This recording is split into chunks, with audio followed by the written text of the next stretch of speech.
Seminar کا اب جو ہے یہ آخری سیگمنٹ ہے، پینل ڈسکشن، اور ہمارے جو معزز مقررین آج کے ہیں، آپ کے جو بھی سوالات ہوں گے اور ہماری طرف سے بھی جو اس میں کچھ خاص سوالات جو ہے بنائے گئے ہیں وہ ان کے سامنے رکھے جائیں گے، اور ان کا انشاءاللہ جو ہے تسلی بخش جواب جو ہے آپ کو ملے گا۔ آپ دوبارہ سے جو ہے وہ پرجوش ہو جائیے، جیسے کہ ہمارے علامہ اقبال نے کہا کہ گرماؤ غلاموں کا لہو سوز یقی سے، گرماؤ غلاموں کا لہو سوز یقی سے، کنجکش فرومایا کو شاہی سے لڑا دو۔ اور آپ نے فرمایا دنیا کو ہے پھر مار کے روح بدن پیش، تہذیب نے پھر اپنے درندوں کو ابھارا، اللہ کو پامرد مومن پہ بھروسہ، ابلیس کو یورپ کی مشینوں کا سہارا، تقدیر امم کیا ہے کوئی کہہ نہیں سکتا، مومن کی فراست کو تو کافی ہے اشارہ۔ اس پینل ڈسکشن کو انجینئر مدثر رشید صاحب جو ہے آگے بڑھائیں گے، میں ان سے گزارش کرتا ہوں کہ اس ڈسکشن کو جو ہے شروع کیا جائے۔ بسم اللہ الرحمن الرحیم۔ آپ میں سے کسی کے بھی سوال ہوں گے تو جو ہے ہمارا یہاں پہ جو ہے نوجوان ہیں آپ کے پاس پہنچیں گے، مائک لے کے آپ جو ہے سوال کر سکتے ہیں۔ بسم اللہ الرحمن الرحیم۔ امید ہے سب لوگ جو ہیں وقفے کے بعد حشاش پشاش ہو گئے ہوں گے۔ اس کا طریقہ کار اس طرح سے ہوگا کہ آپ لوگ ہاتھ کھڑا کریں گے اور جو ہمارے یہاں پہ ریپرزینٹیو ہیں وہ آپ کو مائک دیں گے، آپ کوشچن پوچھیں گے اور پھر اس کا جواب دیا جائے گا انشاءاللہ۔ کہ جو خواتین بھی ہیں تو ایک کوشچن ہم پہلے خواتین سے لیں گے اور پھر مردوں سے لیں گے، اور پھر اس طریقے سے اگر خواتین کی طرف سے نہیں ہے تو پھر جو مردوں کی طرف سے جو بھی جس نے ہاتھ کھڑا کیا ہوگا جس سیکوینس سے ان کو موقع دیا جائے گا۔ آپ سے بس ایک التماس ہے، ایک درخواست ہے کہ یہاں پہ جو اسٹیم ہمارے گیسٹ ہیں، جو اسکالرس ہیں، ان کی رسپیکٹ کو بھی مد نظر رکھا جائے کہ اگر کوئی کوشچن پوچھنا ہے کوشچن ضرور پوچھیں، جتنا مرضی سخت سوال پوچھیں، لیکن یہ ہے کہ ادب کو محفوظ خاطر رکھتے ہوئے ایسا کرنا ہے، کیونکہ اچھی ڈبیٹ تبھی ہو سکتی ہے۔ ہم نہیں چاہتے کہ بدمزگی ہو جائے، تو ہمیں ایک اچھے اچھلے ہوئے انداز میں اس ڈبیٹ کو انشاءاللہ آگے بڑھانا ہے۔ بیچ میں بھی انٹرویو کرتا رہوں گا، کچھ کوشچنس جو ہے پوچھتا رہوں گا پینلسٹ سے، تاکہ ڈسکشن جو ہے وہ کسی خاص ڈائریکشن میں آگے جائے۔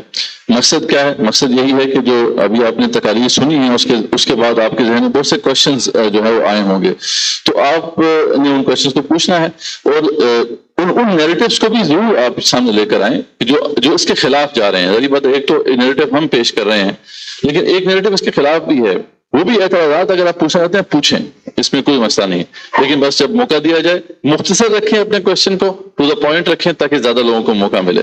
تو یہ کچھ آداب ہیں، ان کو ملوز خاطر رکھیں گے انشاءاللہ تو اچھی ڈبیٹ ہوگی۔ باقی اگر کسی نے کوئی اگر زیادہ اگر اپنے اوپینین کو پریزنٹ کرنا ہے تو بعد میں موقع دے دیا جائے گا، لیکن یہ ہے کہ اگر ہم کوشچن آنسر کے دوران ایک ٹائم زیادہ لے لیں گے تو باقی لوگوں کے لیے بھی پھر جو ہے وہ مسئلہ ہوگا۔ سب لوگ ظاہر بات ہے اس میں انوالو ہونا چاہتے ہیں، تو بس اس کو آپ کائنڈلی جو ہے ملوز خاطر رکھیے اور ہم آغاز کرتے ہیں۔ آپ ہاتھ کھڑا کیجئے جو بھی اس میں جو ہے سوال کرنا چاہتے ہیں۔ جی پہلے جو ہے شمس الاقوان صاحب جو ہیں ان کو آپ دے دیجیے۔ اچھا، جو بھی سوال آپ نے پوچھنا ہے، اگر تمام پینلسٹ ہیں تو آپ کہیں تمام پینلسٹ ہیں، اگر آپ پرٹیکولر کسی ایک سے پوچھنا چاہتے ہیں تو آپ ان کا نام بھی لے سکتے ہیں، تو یہ ضرور اس بات کو دیکھیے۔ جی السلام علیکم، میرا نام شمس الاقوان ہے۔ میرا ایک ہی سوال ہے جس کے دو حصے۔ سوال یہ ہے کہ دین اسلام قرآن حکیم کا نام ہے اور سنت رسول صلی اللہ علیہ وسلم کے اسوہ کا نام اسلام ہے۔ ہدایت کے لیے اللہ تعالیٰ نے قرآن بھی نازل فرمایا اور یہ لا ریب فی ہے، اس کے میں کوئی کجی نہیں ہے۔ الحمدللہ الذی انزل علی عبدہ الکتاب ولم یجعل لہ عوجا۔ ہمارے جو علماء ہیں، اہل بلاغ، دیوبندی، بریلوی، اہل حدیث، تمام علماء متقدمین 500 آیات کو منسوخ کرتے ہیں اور متاخرین 5 آیات کو منسوخ کرتے ہیں، اور منسوخ کرنے کا مطلب وہ یہ لیتے ہیں کہ ان آیات پر عمل نہیں کرنا۔ میرا کوشچن یہ ہے کہ اگر قرآن مجید ہی مشکوک کر دیا جائے اور اس پر کجی بھی ثابت کی جائے اور اس کے اندر نسخ بھی منسوخ کیا جائے، مشکوک کیا جائے، تو ہدایت کہاں سے لیں گے؟ یہ سوال نمبر 1۔ ایک کوشچن کا پہلے جواب دے لیں تاکہ پھر دوسرے جی کوشچن۔ ٹھیک ہے، جی آپ میں سے کوئی اگر اس کا جواب دینا چاہتا ہے؟ ڈاکٹر صاحب۔ بسم اللہ الرحمن الرحیم۔ نسخ کے حوالے سے یہ غلط فہمی عام طور پر پائی جاتی ہے کہ 500 آیات قرآن مجید کے اندر منسوخ ہیں اور ان پر عمل نہیں کیا جاتا۔ یہ دراصل علوم القرآن کی جو اصطلاح ہے اس کو نہ سمجھنے کا نتیجہ ہے۔ علوم القرآن کے اندر ہمارے ہاں متقدمین جنہوں نے علم تفسیر کے اندر لکھا ہے انہوں نے وضاحت کی ہے کہ نسخ اس معنی میں نہیں ہے کہ مکمل طور پر ایک حکم اٹھا لیا جائے، جبکہ اگر پہلا کوئی حکم عام آتا ہے بعد میں خاص حکم آیا تو اس کو بھی متقدمین جو ہیں وہ نسخ کہتے ہیں۔ مطلق حکم آیا بعد میں مقید آ گیا تو اس کو بھی نسخ کہہ دیتے ہیں۔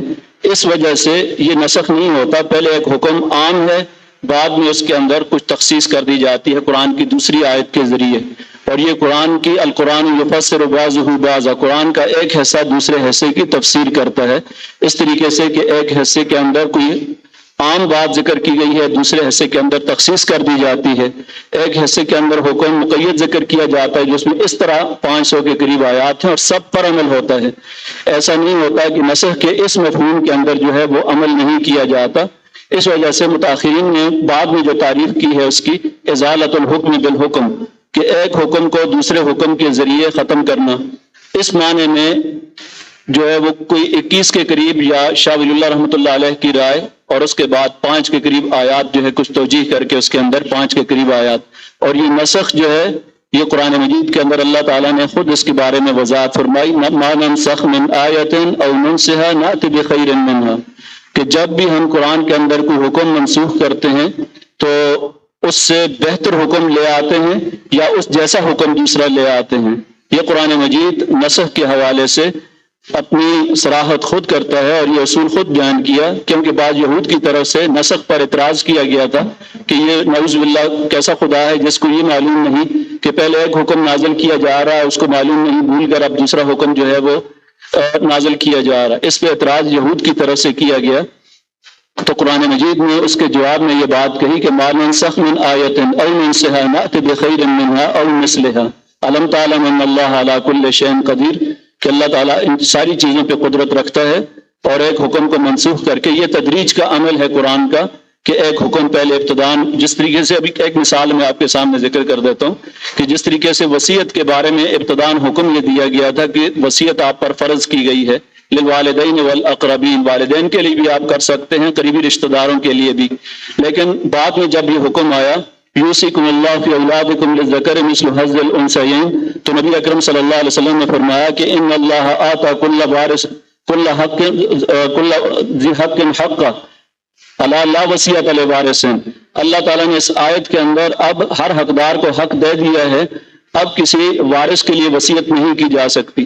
بعد والے حکم نے پہلے والے حکم کو کہ اپنے والدین کے لیے وصیت کوئی آدمی کر سکتا تھا، اس حکم کو منسوخ کر دیا، اور قرآن نے اس بات کو صراحت کے ساتھ ذکر کیا ہے کہ اس طرح کا نسخ قرآن کے اندر موجود ہے۔ دوسرا کوشچن آپ کا۔ میں آپ مجھے اپنا ایڈریس دیں، میں آپ سے 1 to 1 بات کروں گا۔ اس وقت بقیہ لوگوں کا وقت ضائع نہیں کرنا چاہتا۔ یہ جو دلیل آپ نے دی ہے یہ دلیل مجھے اچھی طرح معلوم ہے، میں اس ڈبیٹ میں بھی نہیں جانا چاہتا، لیکن آپ کی ساری دلیل جو ہے میں اتنا لفظ کہوں کہ غلط ہے، نمبر 1۔ نمبر 2 یہ ہے کہ قرآن کی آیت قرآن میں سے تو آپ نے منسوخ کر دی، کیا قرآن کی آیت حدیث سے منسوخ ہوتی ہے؟ حدیث بھی قرآن کی آیت کو منسوخ کر سکتا ہے؟ علماء کا یہ موقف بھی ہے۔ آگے چلیں، اجماع اجماع بحث ان سے میں تو الگ کروں گا۔ اجماع جو ہے چند مولوی اکٹھے ہو جائے اس کو اجماع کہتے ہیں نا۔ ادلہ اربعہ میں اجماع تیسرے درجے پہ آتا ہے۔ ان کا کہنا یہ ہے کہ یہ ساری میں کتابوں سے دلائل سے دوں گا، اجماع بھی قرآن کی آیت کو منسوخ کر سکتا ہے، یعنی 4 مولوی اکٹھے ہو جائے تو منسوخ کر سکتا ہے۔ نمبر 5، ادلہ اربعہ میں قیاس سب سے نیچے ہے، قیاس ہی منسوخ کر سکتا ہے، قرآن بھی نہ ہوا۔ اس میں ہم ریکویسٹ یہ کریں گے کہ جیسے آپ نے کہا کہ سیپریٹ ایک ڈبیٹ، کیونکہ ٹاپک سے متعلق میں صرف لوگوں کے حوالے سے ان کا جو بات انہوں نے کی ہے لوگوں کا ذہن کلیئر کرنا چاہتا ہوں۔ یہ تو بات سن کر کے چلے جائیں گے کہ انہوں نے قرآن کی دلیل دے دی۔ میں یہ کہتا ہوں کہ حدیث بھی منسوخ کرتی ہے علماء کے نزدیک، اجماع بھی منسوخ کرتا ہے اور قیاس بھی منسوخ کرتا ہے۔ ایڈریس مجھے دے، میں ان کے ساتھ جزاک اللہ خیر۔ میں خیال میں شمس الرحمان صاحب نے بڑی ہی اچھی ایک روایت یہاں پہ قائم کر دی ہے کہ کوئی بھی شخص اگر ڈیبیٹ کرنا چاہتا ہے، کیونکہ دیکھیں ابھی اس پہ جو فورم ہے اس کا مقصد یہ ہے کہ آپ کوشچنس پوچھیں اور ٹاپک سے متعلق پوچھیں جو ابھی تقاریر ہوئی ہیں۔ اگر ڈیبیٹ اگر کرنا ہے تو یہ سب کے انشاءاللہ کانٹیکٹس ہم آپ کو دے دیں گے۔ یہ سب ماشاءاللہ بڑی شفیق اساتذہ ہیں، آپ ان سے کھل کے ڈیبیٹ کر سکتے ہیں۔ تو انشاءاللہ آپ میں نے عرض کیا تھا نا کہ ایک ہی سوال ہے، اس کا دوسرا حصہ جی وہ دوسرا حصہ یہ ہے، قرآن مجید میں اللہ تعالیٰ نے فرمایا وَلَا تَكُونُوا كَالَّذِينَ تَفَرَّقُوا وَاخْتَلَفُوا مِن بَعْدِ مَا جَاءَهُمُ الْبَيِّنَاتُ۔ آگے کیا ہے جی؟ علماء بتائے نا، تو میں تو بتا ہی دوں گا، میں تو علماء سے پوچھ رہا ہوں اولئک لہم عذاب عظیم۔ اے لوگوں فرقے میں نہ پڑو، خلاف نہ کرو، قرآن مجید آنے کے بعد، آیات آنے کے بعد تم عذاب عظیم میں مبتلا ہو۔ یہ تفرقہ بازی علماء کا پیشہ بن چکا ہے، کفر بازی ان کا پیشہ بن چکا ہے، جس نے اس قوم کو عذاب عظیم میں مبتلا کر رکھا ہے۔ جب تک پہلے اس عذاب عظیم سے نجات حاصل نہیں کریں گے تو ہمارے بڑے اچھے سکالر تھے، انہوں نے بڑی تجاویز اچھی دی، جو چیز چاہے تجویز آپ کر لیں، جو چیز چاہے آپ جدوجہد مدثر صاحب آپ کر لیں، آپ نے کر کے بھی دیکھ لیا، اصلاح نہیں ہو سکے گی جب تک کہ پہلی بیماری کو، عذاب عظیم والی بیماری کو دور نہ کریں۔ Thank you. جزاک اللہ خیر۔ میرے خیال میں آپ کا کمنٹ تھا، بھلے ایک بات کو آگے بڑھاتے ہیں اس حوالے سے، سوال اس سے جو باقی ایکسپرٹ پینل ہے جی آپ ان کانٹیکٹ، تو بات کو ذرا آگے بڑھاتے ہیں کہ اسی حوالے سے ایک سوال اٹھتا ہے، خاص طور پہ جو سیکولر لبرل طبقات ہیں وہ یہ بات ضرور کہتے ہیں کہ آپ کون سا اسلام لے کر آئیں گے، یعنی پاکستان کے اندر اگر ہم اسلام کو نافذ کرنے کی کوشش کرتے ہیں تو یہاں پہ ڈفرینسز اوپینین موجود ہیں، مختلف جو ہے فرقے ہیں، تو ان کے درمیان کنسنسس کیسے ڈیولپ ہوگا؟ تو یہ ایک سوال سے میں چاہ رہا تھا کہ ذرا ڈائریکشن کو ہم اس طرف لے کے جائیں، تو آپ میں سے کوئی اگر اس کو ایڈریس کرنا چاہے ڈاکٹر صاحب۔ جی بسم اللہ الرحمن الرحیم۔ جب تحریک پاکستان چلانے کا فیصلہ کیا گیا تو یہ سوال کئی بار سامنے آیا اور اس کے بارے میں گفتگویں ہوتی رہیں، یہ موجود ہے کہ کون سا اسلام ہم لانا چاہتے ہیں۔ تو علامہ اقبال سے اگر ہم شروع کرتے ہیں تو وہ تو یہ چاہ رہے تھے کہ تمام مکاتب فکر کے علماء کو مسلم اسمبلی میں جمع کیا جائے، وہ گائیڈ کریں، ڈسکشن میں حصہ لیں اور وہاں پہ وہ پروف کریں گے کہ جو بات ہم کہہ رہے ہیں وہ حالات اور زمانے کے مطابق ہے اور اسلام کے بھی مطابق ہے۔ جب وہ وہاں پہ ڈسکشن ہوگی اور اس کے مطابق قانون سازی ہو جائے گی تو یہ مسئلہ حل ہو جائے گا۔ وہاں ان کے سامنے ایک سوال پیش کیا گیا، انہوں نے خود ہی سوال اٹھایا کہ اہل تشیع کے نزدیک ہمارے ہاں اصل جو ہے وہ امام ہے، امام غائب ہے، اور امام غائب کی مرضی بتانے کے لیے علماء کرام ہیں. تو علامہ اقبال اس کے خلاف تھے. انہوں نے کہا کہ نہیں، مجھے یہ سمجھ نہیں آتی کہ امام غائب کی مرضی علماء کو کیسے معلوم ہو جاتی ہے اور وہ جو ہے لوگوں کو بتاتے ہیں. میں آج تک یہ بات سمجھ نہیں سکا. یہ بات انہوں نے اپنے پہلے مضمون میں لکھی تھی 1908 میں. انٹرنیٹ پہ مضمون مل جاتا ہے جی. یہ سوشل ریویو لندن میں چھپتا تھا رسالہ، اس میں 1908 میں ان کا مقالہ شائع ہوا تھا پولیٹیکل سسٹم آف اسلام کے نام سے. اس کے اندر بڑی ڈیٹیل سے یہ چیز انہوں نے ڈسکس کی تھی. یہ نہ سمجھیے کہ شیعہ سنی کا مسئلہ اٹھایا تھا، انہوں نے یہ مسئلہ اٹھایا تھا کہ فتویٰ بیسڈ اسلام ہوگا یا ڈسکشن بیسڈ اسلام ہوگا. تو علامہ اقبال جو ہے وہ ڈسکشن بیسڈ اسلام کے قائل تھے کہ سارے آ جاؤ، بات کرو، اور بات کر کے یہ ثابت کرو کہ یہ جو بات ہم کہہ رہے ہیں قرآن و سنت کے بھی مطابق ہے اور یہ موجودہ حالات کے بھی مطابق ہے. پھر دوسری مرتبہ انہوں نے یہ بات اٹھائی تھی اپنے خطبہ اجتہاد میں. اردو ترجمہ میں اجتہاد کرتے ہیں، انگریزی نام اس خطبے کا ہے دا پرنسپل آف موومنٹ ان اسلام. اسلام میں اسلوب تحرک کیا ہے، اصول تحرک کیا ہے، کہ کیا جو 1500 سال پہلے نازل ہوا تھا وہی آج نافذ ہوگا، یا ہمیں زندگی کی حرکت کے ساتھ ساتھ آگے چلتے ہوئے اسلام کو اس کے ساتھ ساتھ سمجھنے کی ضرورت ہوگی.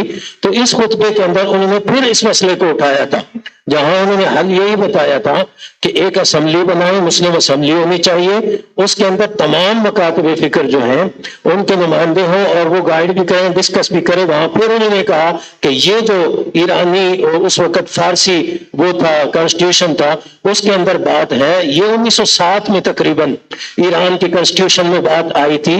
قاجاری خاندان کی حکومت تھی شاہی ایران سے پہلے. شاہی ایران جو غالباً فوجی تھے، ان کے والد رضا شاہ پہلوی، انہوں نے حکومت پر قبضہ کیا تھا قاجاری حکومت کو ختم کر کے، اور ان کے بیٹے محمد رضا شاہ پہلوی جو ہے وہ ہمارے ہاں زیادہ شاہ ایران کے نام سے مشہور ہے. تو دونوں باپ بیٹا کی حکومت ہو سکی. اس کے بعد خمینی صاحب کا انقلاب جو ہے وہ آ گیا تھا. قائد اعظم کے سامنے یہ باتیں کافی زیادہ پیش آئیں، علماء مشائخ سے بات ہوتی رہی اور انہوں نے ان سے کچھ یہ نکلوانے کی کوشش کی کہ کس طریقے سے ہم اسلام کو جو ہے وہ لائیں گے. تو قائد اعظم ہمیشہ انہیں یہی کہتے رہے کہ ایک مرتبہ اکٹھے ہو جاؤ، جمع ہو جاؤ. اور پشاور میں انہوں نے ایک تقریر میں یہ صاف صاف کہہ دیا کہ آپ مسلمانوں کی اکثریت کی بنیاد پہ اسلام لائیں گے.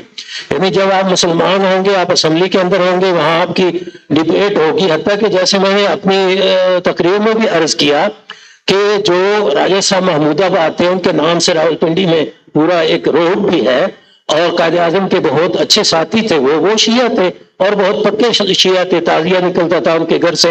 تو انہوں نے شرطیں لگا دیں کہ جناب ہم آپ کا ساتھ تب دیتے ہیں جب آپ ہمیں یہ طے کر دیں کہ ہمیں کیا کیا ضمانتیں ملیں گی بطور شیعہ. تو قائد اعظم نے ان کو بھی سمجھایا، ان کو کہا کہ آپ مہربانی کریں، غیر مشروط طور پہ ہمارا ساتھ دیں، اور پھر ہمیں یقین ہے کہ اہل سنت کی اکثریت جو ہے وہ اقلیت اہل تشیع کو پریشان نہیں ہونے دے گی. تو مقصد یہ ہے کہ اسلام کون سا ہوگا؟ اسلام ہوگا جس طریقے سے اب اسلامی نظریاتی کونسل میں شیعہ سنی بریلوی دیوبندی سب کی ممبرشپ ضروری ہے، سارے بیٹھتے ہیں اور سارے جو ہیں وہ اپنی اپنی وزڈم پیش کرتے ہیں. اس کے بعد ایک فیصلہ جو ہوتا ہے. یہ مسئلہ پہلے سے حل شدہ ہے، اس میں اب کوئی ڈیبیٹ نہیں ہے کہ کون سا اسلام ہم لائیں گے. اور یہ مسئلہ جو ہے 1952 سے 54 میں بھی حل ہوا تھا. 52 سے 54 55 تک جو علماء کرام کی ڈیبیٹس ہوتی رہی کراچی میں بیٹھ کے، اور جو 22 نکات طے کیے گئے، اس کے اندر شیعہ سنی بریلوی دیوبندی سارے موجود تھے. جو بورڈ آف تعلیمات اسلامیہ دستور بنانے کے لیے بنایا گیا، اس میں سنی اور شیعہ سارے علماء موجود تھے. مفتی جعفر حسین مجتہد اس میں موجود تھے. اس پہ ورکنگ پوری ہے، یہ کویسچن نہیں ہے، بالکل چیزیں موجود ہیں اور ہم اس کے اوپر چل سکتے ہیں. میں نے کئی شیعہ علماء کو سنا ہے یہ کہتے ہوئے کہ اگرچہ ایران کے دستور میں ولایت فقیہ وغیرہ کا سلسلہ ہے، لیکن ثاقب اکبر صاحب مرحوم ایک بہت اچھے اسکالر تھے، ان سے میں نے سنا، انہوں نے کہا کہ پاکستان کا سسٹم جو ہے یہ مجھے سب سے بہتر لگتا ہے، کیونکہ احکام اسلام کی بات کی گئی ہے، یہاں کسی فقہ یا فتوے کی بات نہیں کی گئی.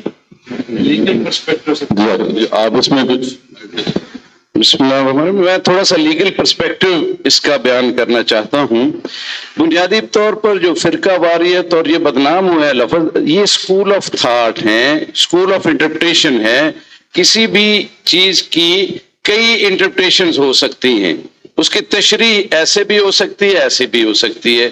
تو یہ تشریح کے اصول ہیں اور یہ ساری دنیا کے ہر قانون کے نظام میں ہوتے ہیں. اور کئی تشریحات دیکھیں، قرآن و سنت کی تشریح ایک تو زمانہ نبوت میں ہوئی، پھر صحابہ کرام نے اس کی تشریحات کی، جیسے جیسے زندگی کے نئے کوشچن آتے رہے اسی کے مطابق تشریحات کرتے رہے. تشریحات مختلف بھی ہوئی، آپس میں اختلاف بھی ہوئے. دیکھیں حدیث مبارکہ میں یہ بھی ہے کہ اختلاف امتی رحمہ، کہ یہ اختلاف رحمت ہے امت کے لیے، کہ جو جواز بخشتے ہیں جس میں اختلاف ہو جاتا ہے انٹرپریشن میں، دونوں چیزیں جائز ہو جاتی ہیں. ایک اسلامک لا کا اصول ہے قضاء القاضی رفع الخلاف. کئی انٹرپریشنیں ہو جائیں تو اس علاقے کا جو قاضی ہوگا اس علاقے کے لیے جو بیسٹ انٹرپریشن وہ اختیار کر کے اناؤنس کر دے گا ججمنٹ میں، وہ بائنڈنگ ہو جائے گی سب کے لیے. تو یہ مسئلہ جب اٹھایا جاتا ہے نا جی وچ اسلام، مطلب میں نے ایک 24 صفحے پہ مشتمل ایک آرٹیکل آسٹریلیا کے ایک پروفیسر نے لکھا، میں نے وہ پڑھا اور میں نے اپنے استاد تھے عمران حسن خان نیازی صاحب، ان کو بھجوایا کہ میں نے کہا جی آپ کیا جواب دیتے ہو؟ کہتے ہیں یا تو یہ سپرفیشل نالج پہ مشتمل ہوتی ہے چیزیں، یا جان بوجھ کے اس کو انٹینشنلی ایسا بنایا جاتا ہے شک ڈالنے کے لیے دماغوں میں. ورنہ اسلام میں چیزیں بڑی کلیئر ہیں.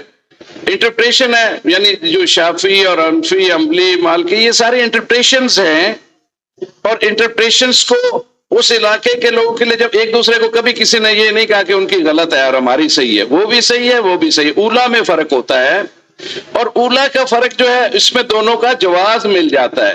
اور اس علاقے میں جو سسٹم آف گورنمنٹ ہوگا، جو اس علاقے کا قاضی ہوگا، اس علاقے کے لوگ جس فقہ کو زیادہ ماننے والے ہوں گے اس کے مطابق فیصلہ ہو جائے گا. اور یہ دنیا کی صرف عام ہی نہیں ہے، دنیا کے ہر نظام میں ہے. یعنی امریکن سسٹم میں امریکی سپریم کورٹ کے یہ ججز جو ہیں یہ نیچرلسٹ ہیں، یہ فلاں پارٹی کے، وہ اس قسم کی انٹرپریشن کریں گے، پتہ ہوتا ہے جیسے. تو یہ اصول ہے اور اس قسم کا اختلاف جائز ہے. اس کا مس یوز جو ہوتا ہے وہ ہمیشہ ناجائز ہوتا ہے. کسی بھی چیز کا مس یوز، یعنی اس اختلاف کو ایک حالات کے مطابق چلنے کے لیے استعمال کیا جائے یہ ٹھیک ہے، اس اختلاف کو اگر لڑانے کے لیے استعمال کیا جائے تو غلط ہے. تو ہر چیز کا مس یوز ہو سکتا ہے، مگر اس کا رائٹ یوز بھی ہے، اور لیگلی اس میں کوئی پرابلم نہیں ہے. یہ وچ اسلام والا کوشچن یا تو سطحی علم کی وجہ سے ہوتا ہے کہ اس کے پاس ڈیپتھ نالج ان ڈیپتھ نہیں ہوتا، یا پھر انٹینشنلی دوسروں کو خراب کرنے کے لیے ہوتا ہے. یعنی میری یہ رائے ہے. جی جزاک اللہ خیر. دیکھیں ایک ایشو جو ہے، یہ سوال اٹھتا تھا ہمارے ذہن میں جب یہ ہم نے نہیں دیکھا تھا، اور آپ کے ذہن میں بھی یہ سوال اٹھتا ہوگا. تو یہ بات جیسے ڈاکٹر صاحب نے بتائی کہ یہ طے ہو چکی ہے پاکستان کے کانٹیکسٹ میں، کہ پاکستان کے تمام جو مکتب کے علماء ہیں انہوں نے اس بات کو حل کر دیا. Problems are there to be solved and this problem has been solved. تو ہمیں بہرحال اس کو ضرور پڑھنا چاہیے کہ وہ کیسے سالو کیا گیا اور اس کے پیچھے کیا جو ہے وہ بیسس تھی. جی کا جو ہے اس کو دیکھیے. اچھا اب اس کو لے کے آگے چلتے ہیں. میرا خیال ہے کہ ایک تو ہماری ڈسکشن جو ہے نا وہ کسی اور طرف جا رہی ہے، جو عنوان ہے اس سے ہٹ چکی بھی ہے. دوسرا جو اہم چیز ہے کہ صرف یہ علماء نے مسئلہ حل نہیں کر دیا، بلکہ پاکستان کے دستور میں قرآن اور سنت چونکہ تمام مسالک کے ہاں متفقہ ایک سورس ہے، اور اسی کے اوپر سب کا اتفاق ہے. اور دستور میں یہ چیز بڑی واضح ہے کہ پاکستان کا سپریم لا جو ہے وہ قرآن و سنت ہوگا. اس کو بعد میں شریعہ انفورسمنٹ ایکٹ نے بھی انڈورس کیا ہوا ہے کہ پاکستان کا جو سپریم لا ہے وہ شریعت ہوگی، اور شریعت سے مراد قرآن اور سنت ہے. اس کے بعد میرا خیال ہے کہ ہم یہ کہیں کہ علماء نے یہ کر دیا تو فرقہ بازی ہو گئی، تو یہ قطعاً درست نہیں ہے. میرا خیال ہے ٹاپک کی طرف آ جائیں، ٹاپک سے بہت دور ہم چلے گئے. چلیں اب اگر ہم آگے بڑھے تو جی اب اور کوئی، اب جو ہاتھ کھڑے ہوئے تھے پہلے، آپ کا ہاتھ پہلے کافی عرصے سے کھڑا ہے. جی آپ سوال کیجیے، یہ آپ کے پیچھے ہیں. میں اس میں عبد الرحمان صاحب نے جو بات کہی ہے وزندار ہے. ٹرو آئیڈینٹی آپ پاکستان پہ بات کرتے ہیں، اور پاکستان کے دستور کے اوپر جو ہے حاکمیت اللہ کی، آج اس پر اٹیک، آج اس کو للکارا جا رہا ہے. اور ہم دیکھتے ہیں کہ یہ جرت کہاں سے پیدا ہو. یہ اتنا انتشار کہاں سے آیا؟ ہم نے اس چیز کو ایڈریس کرنا ہے. جب علماء کی بات آتی ہے تو پاکستان میں جتنی بھی مساجد ہیں وہ علماء کے پاس، جتنے بھی مدارس ہیں وہ علماء کے پاس. ہماری جو ہے وہ کیا کہتے ہیں جنازہ بھی وہی پڑھاتے ہیں، نکاح بھی وہی پڑھاتے ہیں. پھر کیا وجہ ہے کہ جاہلیت اتنی زیادہ کہ ہم ان کو اس طرف لے جانے کے بجائے جو ہے وہ کسی اور رخ پہ کیوں یہ جا رہی؟ اس پر بات ہونی چاہیے کہ اس چیز کو ایڈریس کیسے کیا جائے. یہ عوام جو ہماری ہے اس کو کیسے ایجوکیٹ کیا جائے، اس کو کیسے اس دلدل اور انتشار سے نکالا ہے. جی شکریہ. تو آپ کا ٹھیک ہے، اس کو ہم دیکھتے ہیں، پہلے ان کا کوشچن لے لیتے ہیں. یہ پوائنٹ اچھا شبیر بھائی نے مینشن کیا ہے، اس کو ہم ڈائریکشن کر دیتے ہیں. السلام علیکم ایوری ون. پہلے تو میں شکریہ ادا کروں گا دا ریوائول والوں کا کہ انہوں نے اتنا اچھا پروگرام ارینج کروایا. تو میرا سوال یہ تھا کہ سر اپنے صاحب نے کہا کہ سیکولرزم کی طرف جو ہے نوجوان جا رہے ہیں اور جو ہے پاکستان جو ہے اسلامک اسٹیٹ بنا تھا. میرا سر سے یہی کوشچن ہے کہ کیا آپ کو کیا لگتا ہے کہ پاکستان جو ہے سیکولرزم ایک غلط چیز ہے؟ کیونکہ 11 اگست میں جو قائد اعظم نے ایک اسپیچ دی تھی، قائد اعظم نے یہ کہا تھا کہ وی آر ون نیشن. تو کیا اس چیز میں کتنی سچائی ہے؟ اس چیز کو تھوڑا سا آپ لوگ ڈیفائن کریں، کیونکہ میں ایک سوشل سائنسز کا اسٹوڈنٹ ہوں. یہ مجھے چیز بار بار سمجھ میں آ رہی تھی کہ آپ لوگ کہہ رہے تھے کہ پاکستان ایک اسلامک اسٹیٹ پہ بنا ہے، اسلامک اسٹیٹ پہ بنا ہے.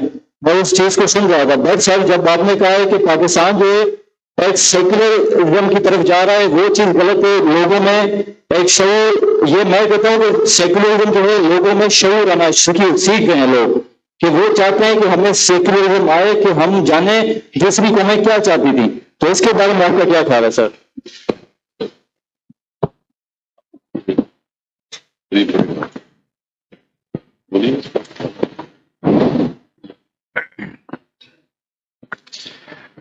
یہ بہت اہم سوال ہے جو نوجوانوں کے اندر بھی پیدا ہوتا ہے، اور جیسے میں نے اپنی گزشتہ گزارشات میں کی کہ کچھ لوگ بھی اسے بار بار سامنے لاتے ہیں. ایک اصول ابھی جیسے پچھلی گفتگو میں ہو رہا تھا کہ کسی بھی شخصیت کے خیالات، جیسے اگر قائد اعظم کو 11 اگست کی تقریر کو میں نے وہاں پہ پہلے بھی کوٹ کیا، اس کے خیالات، اس کی مجموعی جو سوچ ہوتی ہے وہ عکاسی کرتی ہے، اور پھر ہر بات کا ایک اپنا کانٹیکسٹ ہوتا ہے. 11 اگست کی تقریر جو ہے وہ ظاہر قائد اعظم نے کی ہے، لیکن اس تقریر میں بھی اور بہت ساری باتیں کی ہیں جس کو کوئی کوٹ نہیں کرتا. وہ یہ چاہ رہے تھے، وہ ظاہر فادر آف نیشن تھے، وہ یہ چاہتے تھے کہ یہاں اس ملک کے اندر بہت کم تعداد میں صحیح لیکن جو دیگر مذاہب کے ماننے والے موجود ہیں، جیسے ہندو ہیں، عیسائی ہیں، کچھ حد تک پارسی موجود ہیں، تو اب ان کی نئی شناخت پاکستانی ہے، اور ان کو پاکستانی ہونے کی حیثیت سے اسی طرح سے حقوق حاصل ہوں گے جیسے مسلمانوں کو حاصل ہیں. یہ کہنے کا ان کا مقصد ہے کہ آپ آزاد ہیں اپنی عبادت گاہوں میں جانے کے لیے. اور انہوں نے یہ بات پھر آگے واضح کی کہ یہ جو میں کہہ رہا ہوں نا کہ اب جو ہے نا کوئی ہندو نہیں رہے گا، عیسائی نہیں رہے گا. اور اسی طرح سے انہوں نے پھر جو ایتھنک آئیڈینٹیٹیز ہیں، بلوچ، پشتون، سندھی اور پنجابی کی، اس پہ بات کی. انہوں نے یہ بات واضح کی کہ میں پولیٹیکل سینس میں کہہ رہا ہوں، ریلیجس سینس میں نہیں کہہ رہا ہوں. خود انہوں نے اس بات کی وضاحت کی. پھر اسی جو 11 اگست کی تقریر ہے، اس تقریر میں انہوں نے بلیک مارکیٹنگ کے بارے میں بات کی، انہوں نے نیپوٹزم کے خلاف بات کی ہے، اور انہوں نے یہ بالکل پن پوائنٹ کیا ہے کہ یہ چیزیں آپ میں اگر آئیں گی تو اس کے برے نتائج ہوں گے، اور وہ ایک گویا پریڈکشن کی شکل بھی ہے اس کی. پھر ایک اہم بات یہ ہے کہ جب میں نے اسی اگست کے یعنی 3 دن بعد کی 14 اگست کی تقریر کو کوٹ کیا ہے، وہ موجود ہے، اس میں ان کا ویژن بالکل واضح ہو کر سامنے آ جاتا ہے کہ وہ بتا رہے ہیں کہ نبی اکرم صلی اللہ علیہ وسلم نے جو بات فرما دی ہے اور وہ جو دین مکمل ہو چکا ہے، وہ سینس آپ سامنے لاتے ہیں کہ ہمارے لیے جو اسوہ حسنہ ہے، ان کی باتوں سے یہ بات ڈرائیو ہوتی ہے، وہ نبی کریم صلی اللہ علیہ وسلم کی ذات بابرکات ہے. اب بات یہ ہے کہ ہم کسی بھی ایون اللہ کے کلام کو، اللہ کا کلام سمجھنے کے لیے ارادے سے پڑھیں گے تو وہ ہدایت کا سبب بنے گا. لیکن اگر ہم اپنی کوئی اینک رکھ کر اس کے مطابق چیزوں کو مول کرنے کی کوشش کریں گے تو وہ پھر درست نہیں ہوگا. میں ایک تاریخ کے طالب علم ہونے کی حیثیت سے، قائد اعظم اسٹڈیز کے طالب علم ہونے کی حیثیت سے میں سمجھتا ہوں کہ جیسے محترم یاسین صاحب بھی فرما رہے تھے کہ بات یہ ہے کہ ہر انسان کی شخصیت میں ارتقاء ہوتا ہے، سوچ میں ارتقاء ہوتا ہے. آپ دیکھ لیجئے کہ علامہ محمد اقبال کا جو ان کی ہندوستان کے بارے میں رائے تھی، آج بھی ان کی وہ نظم ہندوستان میں پڑھی جاتی، ہندوستانی نیشنلزم کے حوالے سے. پھر ان کا ترانہ ملی آتا ہے. تو جو ترانہ ملی بعد میں آیا ہے، جس میں وہ اپنا سارا تعلق اسلام کے ساتھ جوڑتے ہیں، تو ہم وہ بات اقبال کی مانیں گے جو بعد میں کہی ہے. اس کی ایک میں کروڈ اگزامپل دے کر بات کو سمیٹ دیتا ہوں کہ حضرت عمر بن الخطاب رضی اللہ عنہ، جو دعائے رسول اللہ صلی اللہ علیہ وسلم، وہ ان کے ایمان کا واقعہ ہم سب کو معلوم ہے کہ وہ کس ارادے سے نکلے تھے. ان کے ہاتھ میں برہنہ تلوار تھی، پھر ان کا جو بہن سے مکالمہ ہے اور وہ کیا سبب بنتا ہے. تو اگر کوئی شخص حضرت عمر رضی اللہ عنہ کے ایمان سے پہلے کی کوئی بات اٹھا کر کہے کہ حضرت عمر تو یہ کہہ رہے ہیں، وہ فیکٹ ہونے کے باوجود جب وہ ایمان لے آئے ہیں اور ایمان لانے کے بعد نبی اکرم صلی اللہ علیہ وسلم کا یہ ارشاد کہ میرے بعد کوئی نبی نہیں ہے، اگر نبی ہوتے تو عمر ہوتے، تو یہ ہمیں بتاتا ہے کہ یہ بالکل کامن سینس کی بات ہے کہ ایک شخص نے پہلے بات کہی، اس کے بعد اس کے اندر تبدیلی آئی، وہ مثبت بھی ہو سکتی، بعض اوقات میں کسی اور طرف بھی ہو سکتی، اس کو مقدم جانا چاہتا ہے. بہت شکریہ. جی اس پہ اچھا سر، میرا دوسرا کوشچن یہ ہے کہ جیسے آپ نے کہا کہ پرویز بھائی نے ایک بک لکھی ہے، پرویز بھائی نے ایک بک لکھی ہے جس میں اس نے پاکستان کے مثلاً خلاف کچھ نہ کچھ باتیں کی ہیں. وہ فزسٹ ہیں تو وہ اس کو اپنی طرف ہی رہنا چاہیے، اس کی الگ طرف نہیں رہنا چاہیے. تو میں یہاں پہ 2-3 اور بکس ہیں، شاید آپ کی نظروں میں بھی گزری ہوں. ایک مرڈر آف ہسٹری کے عزیز کی ڈاکٹر مبارک علی کی کتاب ہے. اس میں ڈاکٹر مبارک علی یا کے عزیز لکھتے ہیں جو راہل ریزولوشن کی آپ بات کی تو 23 مارچ کو ہوئی تھی 1914 میں، تو اس کو بھی وہ ریجیکٹ کرتے ہیں کہ یہ 23 مارچ نہیں تھی، 24 مارچ تھی، جبکہ 23 مارچ کو اجلاس ہوئے تھے. کس کے حق میں؟ لاہور ریزولوشن کے حق میں. تو اس میں یہ کہ کے عزیز کی بک ہے، ڈاکٹر مبارک کی بک ہے، متھ اینڈ ریئلٹی ایک بک ہے. تو اس کے بارے میں آپ کا کیا کہنا ہے کہ یہ چیز پھر غلط ہے یا اس چیز کو پڑھنا ہی نہیں چاہیے، ہمیں پھر چھوڑ دیں اس چیز کو؟ کیونکہ یہ چیزیں جو ہے نا پڑھنے کے بعد ہمیں کریٹیکل ایک تھاٹس دیتی ہیں کہ ہم خود سوچیں. جب ہم خود سوچتے ہیں پھر کہتے ہیں کہ یار یہ چیز صحیح ہے، یہ چیز غلط ہے. تو جو مجھے چیز لگی ہے سیکولرزم، قائد اعظم کی پوری لائف میں نے پڑھی ہے. قائد اعظم کی کبھی بھی لائف میں ایسا نہیں تھا کہ میں نے، جیسے آپ نے کہا کہ قائد اعظم نے ہر تقریر میں جو ہے نبی پاک صلی اللہ علیہ وسلم کی ایک بات کوٹ کی ہے. جب میں نے اپنے ٹیچر سے سنا تھا وہ کہہ رہا تھا کہ قائد اعظم نے جو ہے لنکلن جوائن کیا تھا جو پریسٹر کے لیے، وہ نبی پاک صلی اللہ علیہ وسلم کا وہاں پہ وال پہ نام لکھا تھا تبھی اس نے جوائن کیا تھا، کیونکہ اس کے اندر ایک محبت تھی. اور جبکہ اس کی بہن خود لکھتی ہے، مائی برادر میں فاطمہ جنا لکھتی ہے کہ وہ ڈرنک بھی کرتا تھا، اسموکر بھی تھا، جبکہ اس کے بعد بڑے بڑے کتے بھی تھے. تو مطلب اس چیزوں میں تو ہمیں نہیں لگتا کہ وہ ایک مسلمان تھا، یا وہ تو ایک تھا ہی سیکولر. تو کس بیسس پہ ہم مانے کہ وہ ایک اسلامک اسٹیٹ چاہتا تھا؟ اس میں ڈاکٹر صاحب آپ جی، میں ایک تو باقی سب کو بھی مواقع ملنے چاہیے، چونکہ یہ 1-on-1 اگر بات شروع ہوگی تو پھر ظاہر ہے کہ اشکالات اور بھی بہت سارے ہوتے ہیں. آپ کی بات بجا ہے، میں نے جو ابھی عرض کیا ہے اس میں یہ ساری بات میں نے کر دی ہے کہ ایک شخص، جیسے ابھی ڈاکٹر صاحب فرما رہے تھے کہ علماء کے ساتھ بیٹھنے سے پہلے تو اقبال نے ان کے ذہن کو تبدیل کیا، پھر علماء کی صحبت سے ظاہر ہے کہ وہ صوم و صلات کی طرف بھی آئے اور باقی معاملات. تو کسی انسان کی زندگی اگر وہ ثبات ایک تغیر کو ہے زمانے میں، تو تبدیلی اگر نہیں آ رہی، جیسے تھے کہ پوزیشن میں نبی کریم صلی اللہ علیہ وآلہ وسلم کے ارشاد کا مفہوم یہ ہے کہ جس کا آج اس کے گزشتہ کل سے بہتر نہیں ہے وہ تباہ ہو گیا. پھر اسی طرح سے ہم ظاہر ہے کہ سورہ عصر کو بھی جانتے ہیں، اور پھر قرآن بھی جیسے کہتا ہے کہ یہ دیکھنے کی ضرورت ہے سورہ حشر میں کہ ہم نے آنے والے کل کے لیے کیا کیا ہے. یہ سارے جو اس بات کی دلیل ہے کہ انسان کی زندگی میں بہتری آتی جاتی رہتی ہے.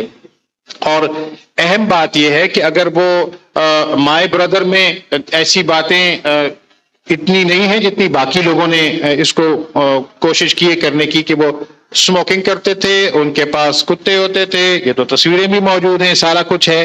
لیکن اہم بات یہ ہے کہ انہوں نے اسلام کو سمجھا ہے اور اس کے بارے میں وہ بالکل کلیئر ویژن رکھتے تھے نا.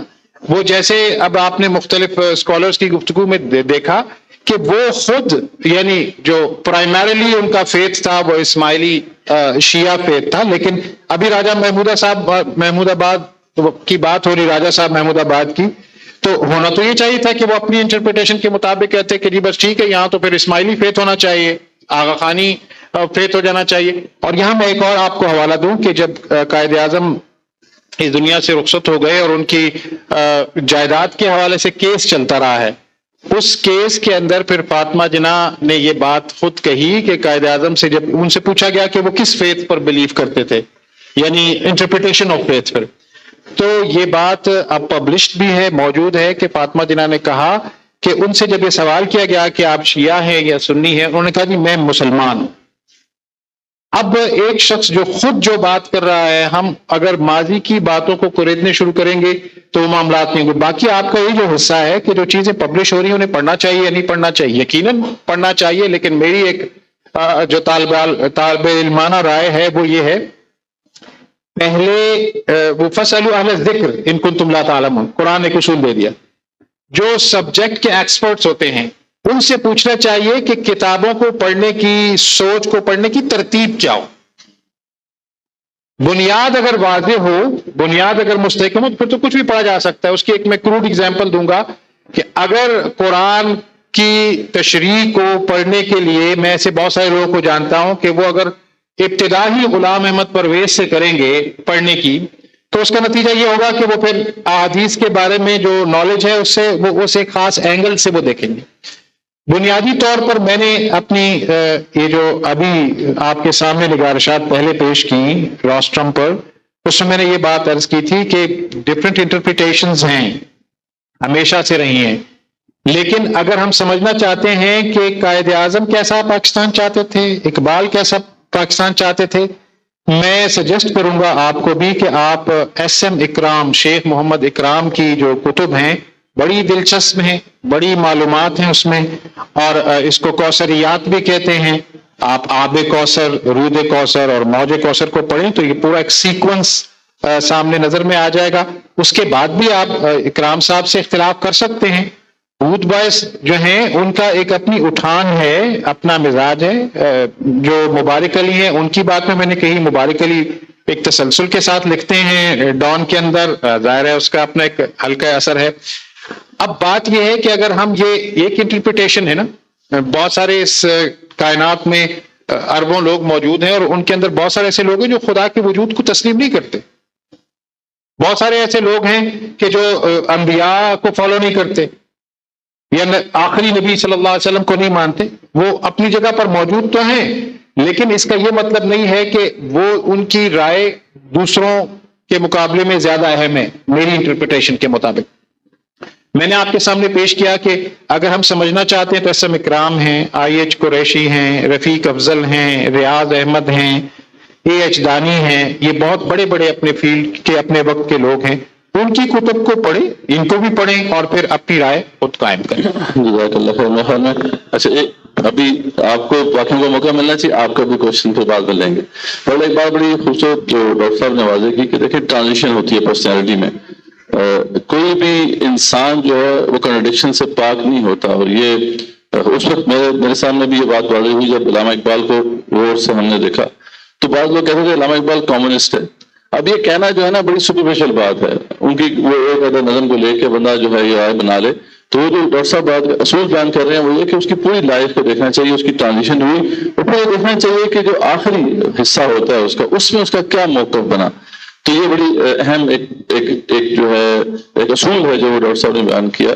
تو مزید آپ ان سے انشاءاللہ آپ مستفید ہوں گے، آپ ان سے زیادہ بھی ٹائم لے سکتے ہیں تاکہ اس پہ ڈسکشن آپ ڈیبیٹ کریں، ڈسکشن کریں. جی ہاتھ پیچھے کھڑے جی، پہلے صاحب آپ یہ جو نوجوان پہلے اچھا پہلے خواتین کی طرف سے کوشچن. جی جی بسم اللہ الرحمن الرحیم. آج کا جو سب سے پہلے تو جزاک اللہ خیر. آج کا جو آپ جو جتنے بھی پینلسٹ ہیں انہوں نے جو مجھے جہاں تک سمجھ آیا جو ان کی جو بات کا نچوڑ ہے وہ یہ ہے کہ پاکستان ایکچولی ایک اسلامی تجربہ گاہ کے طور پر اس کی بنیاد رکھی گئی تھی، اینڈ اس کی جو ماشاءاللہ چاروں طرف سے یہ بہت زیادہ ہمیں ایویڈنس ملا کہ یہی بات سچی ہے کہ اسلام کی پاکستان کی بنیاد ایز این اسلامک لیبورٹری آپ کہہ دیں رکھی گئی تھی۔ میرا آپ لوگوں سے یہ سوال ہے کہ دیکھیں ریسرچ اور خط و کتابت کا ایک بہت بڑا چیلنج یہ ہوتا ہے کہ وہ جیسے آپ لوگ فرما رہے تھے کہ لائبریریز میں ہیں 8 والیومز ہیں، یہ لکھا ہوا ہے، اس پہ ریسرچ کی گئی ہے، لیکن اب اگلا بڑا چیلنج ریسرچ اور خط و کتابت کا یہ ہوتا ہے کہ اکیڈیمیا سے وہ ساری نالج لوگوں تک پریکٹیکلی پہنچے، لوگوں میں چینج ان کی پرسنالٹیز میں آئے تاکہ ایونچولی پالیسی میکنگ کی میں انفارم کی جا سکے۔ میرا آپ لوگوں سے یہ سوال ہے، میرا ایکچولی چیف گیسٹ صاحب سے سوال ہے کیونکہ آپ نے بہت اچھے طریقے سے ہمیں سمجھایا۔ What is the next step? When we are here, I want to ask you, what can we do? Should we start taking out this literature and presenting it in an easy way کہ لوگوں کو سمجھ آئے and it starts changing their personality and starts making them love Pakistan as an Islamic تجربہ گاہ and then eventually dictate policy؟ میرا literally یہ سوال ہے، we are all here, we understand the theory, what is the next practical step? Really, I want to know 1, 2, 3, 4. جزاک اللہ۔ جی بہت شکریہ، بڑا حساس اور اہم سوال ہے۔ پریکٹیکل جیسے پہلے میں نے عرض کیا کہ ایک تو اویئرنیس اس کے بارے میں نہیں ہے کہ ایشوز کیا پیش آئے اور آج کل کیا ایشوز ہمارے سامنے ہیں۔ تجربہ گاہ سے ہماری مراد یہ ہے کہ ہمارا جو نظام خلافت ہوتا تھا اس میں فقہی باتیں پہلے سے مدون تھیں، علماء کرام اس میں سے فتویٰ نکال کے بتا دیا کرتے تھے کہ اس بات کا یہ حکم، اگر آپ لوگ حنفی ہیں تو حناف کے ہاں یہ ہے، اگر مالکی ہیں تو ان کے ہاں یہ ہے، شافعی ہیں تو ان کے ہاں یہ ہے۔ پاکستان میں ایسا ہو نہیں سکتا تھا، یہ ہم اسلامک نیشن سٹیٹ بنا رہے تھے۔ اسلامک نیشن سٹیٹ دنیا میں پہلی دفعہ بن رہی تھی، تو اس کے اندر ایک نیشن کا کانسیپٹ بھی تھا، وہ کیسی ہوگی۔ پھر یہ کانسیپٹ تھا کہ اسلام اب فقہ کی بنیاد پر ہوگا، فتوے کی بنیاد پر ہوگا، یہ کیسے ہوگا۔ بہت سارے ممالک ایسے ہیں، ایران، اسلامی جمہوریہ ایران میں اسلام نافذ ہے لیکن وہ اثنا عشری فقہ کی بنیاد پر ہے۔ ہمارے برونائی دارالسلام میں اسلام نافذ ہے لیکن وہ شافعی فقہ کی بنیاد پر ہے۔ افغانستان میں، ترکی میں رہا تو وہ رہا فقہ حنفی کی بنیاد پر۔ آسان کام ہوتا تھا، کتابوں میں لکھا ہوا ہے اور وہاں سے آپ کو پتہ چل سکتا ہے، متقدمین متاخرین کا سلسلہ ہے، چلے علماء اس کو حل کر لیتے تھے کہ کس چیز کا فتویٰ کس کے قول کے اوپر دینا ہے۔ اب جب پاکستان بن رہا تھا تو اس میں شافعی مالکی کا تو اتنا مسئلہ نہیں تھا، مقلد غیر مقلد کا موجود تھا، شیعہ سنی کا موجود تھا۔ اب ان لوگوں کو ہم نے کس طریقے سے انکارپوریٹ کرنا ہے کہ اسلام بھی ہمارا متزلزل نہ ہو اور ہم ان لوگوں کو بھی انکارپوریٹ کر لیں۔ جس پہلے مصدق کی میں نے بات کی وہ خالصتاً سنی فکر کی بنیاد پر بنایا گیا، تو اس کے وہ حصے لے لیے گئے جو مشترک ہیں، اقتدار اعلیٰ اور اسلامی قانون اور یہ وہ ساری چیزیں لے لی گئی۔ باقی چیزیں جو لے کے جا رہی تھی مکاتب فکر کی طرف ان کو چھوڑا گیا اور ان پہ آگے جو ہے وہ کام کیا گیا۔ تو یہ کام بہت سا کیا ہوا ہے۔ اس کے بعد ہمیں ساتھ ساتھ بہت سارے کام کرنے ہوں گے۔ ان میں سے ایک کام یہ ہے کہ ہم اویئرنیس پیدا کرنے کی کوشش کریں۔ ہمارے ہاں اقلیتوں کا مسئلہ ہے، پی ایچ ڈی کا میں نے وائوا لیا اسلامک یونیورسٹی میں، وہ صاحب اب بھی شریعہ میں پڑھا رہے ہیں، جن کا وہ وائوا تھا، میں نام نہیں لیتا، تو انہوں نے بلاسفیمی لاز پہ لکھا۔ تو بلاسفیمی کے اندر آتے آتے آج کے زمانے میں اگر کوئی ذمہ رسول اللہ صلی اللہ علیہ وسلم کی گستاخی کرتا ہے اس کا عہد ذمہ ختم ہو جائے گا۔ تو میں نے اس پہ سخت گرفت کی، میں نے کہا کہ آپ مجھے بتائیں کہ آج کے زمانے میں کون ذمہ ہے اور اس کی تعریف کیا ہے۔ ہمارے ہاں مسلم غیر مسلم کا مسئلہ حل نہیں ہوا، عورت اور مرد کا مسئلہ حل نہیں ہوا کہ عورت میں سوسائٹی میں کیا کردار ادا کرنا ہے، دستور میں، قانون میں عہدے، منصب، یہ ساری کی ساری چیزیں یہ ابھی تک حل نہیں ہوئی ہیں، جبکہ ہمارے اس دستوری لٹریچر کے اندر یہ حل شدہ ہیں، موجود ہیں۔ اس لیے ایک تو اویئرنیس کے لیے میری درخواست یہ ہے کہ شریعہ اکیڈمی سامنے آئے اور وہ اس کے اوپر چھوٹے چھوٹے کورسز کروائیں جو خط و کتابت کے کورسز بھی ہیں، اور اس کے اوپر جو ہے باقاعدہ ایک ایک مسئلے پہ ڈیبیٹ ہو کہ آج کے دور میں اسلامی پاکستان کے اندر غیر مسلم کی حیثیت کیا ہے، اس کی شہریت کیا ہے، جبکہ ہمارا دستور بتا رہا ہے کہ اسلامی احکام کے مطابق جب قانون بنایا جائے گا، آرٹیکل 227 یہ بتایا جا رہا ہے جب یہ قانون بنائے جائیں گے اسلامی احکام کے مطابق تو غیر مسلموں کی شہری حیثیت پر اس سے کوئی فرق نہیں پڑے گا، وہ اس کے پابند نہیں ہوں گے اسلامی احکام کے۔ باقی فرقوں والے جو ہیں وہ اپنے پرسنل لاز میں اس کی انٹرپریٹیشن کر سکیں گے۔ تو عملی کام یہ ہے کہ ان چیزوں پہ ہم اویئرنیس پیدا کریں اور ان میں سے ہر ایک چیز کو پالیسی لیول پہ ہم ڈیبیٹ کریں۔ پھر مسئلہ ہوتا ہے کہ ہمارے ذہن میں زیادہ تر ہے کہ گورنمنٹ نافذ نہیں کرتی۔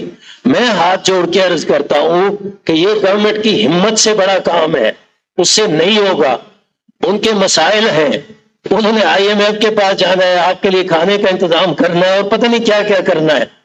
ہم اپنے طور پہ مکی زندگی کو سامنے رکھتے ہوئے ویلفیئر کے نظام چلا سکتے ہیں، اور ویلفیئر کے نظام میں سب سے پہلے ضروری یہ ہے کہ ہمارے ہاں فیملی پرابلم زیادہ ہوتے ہیں۔ میں نے دوستوں سب کو ایک مثال دی کہ ہمارے ہاں جو شیعہ سیکٹ ہے ان کے ہاں کوئی بندہ خود طلاق نہیں دے سکتا، طلاق دینے کے لیے اس کو عالم کے ہاں اپلائی کرنا پڑتا ہے۔ عالم ان کے مقرر ہے کہ کون کون طلاق کا صیغہ جاری کروائے گا، مشکل کام ہے، اور انہیں 2 گواہوں کی ضرورت ہوتی ہے طلاق دینے کے لیے۔ ہمارے ہاں ایسا نہیں ہے، لیکن ہم یہ تو کر سکتے ہیں کہ مساجد کے اندر گائیڈنس سینٹر کھول دیے جائیں کہ وہاں میاں بیوی کے جو مسائل ہوں وہ وہاں آ کے گائیڈنس لے لیں، اور صرف مفتی صاحب نہ بیٹھے ہوں، وہاں ایک مستند قسم کے اچھے وکیل بھی بیٹھے ہوں جو دینی درد رکھتے ہوں، وہ ان کے مسائل کو پہلے صلح سے حل کروائیں۔ اگر صلح سے خدا نخواستہ حل نہیں ہوتے تو طلاق کا جو سنت طریقہ ہے 1 مہینہ ان کو دے دیں، وہ پہلا نوٹس دے دیں، پھر اس کے بعد ان کو سوچنے کے لیے مل جائے گا، پھر دوسرا نوٹس دے دیں، پھر تیسرا دے دیں۔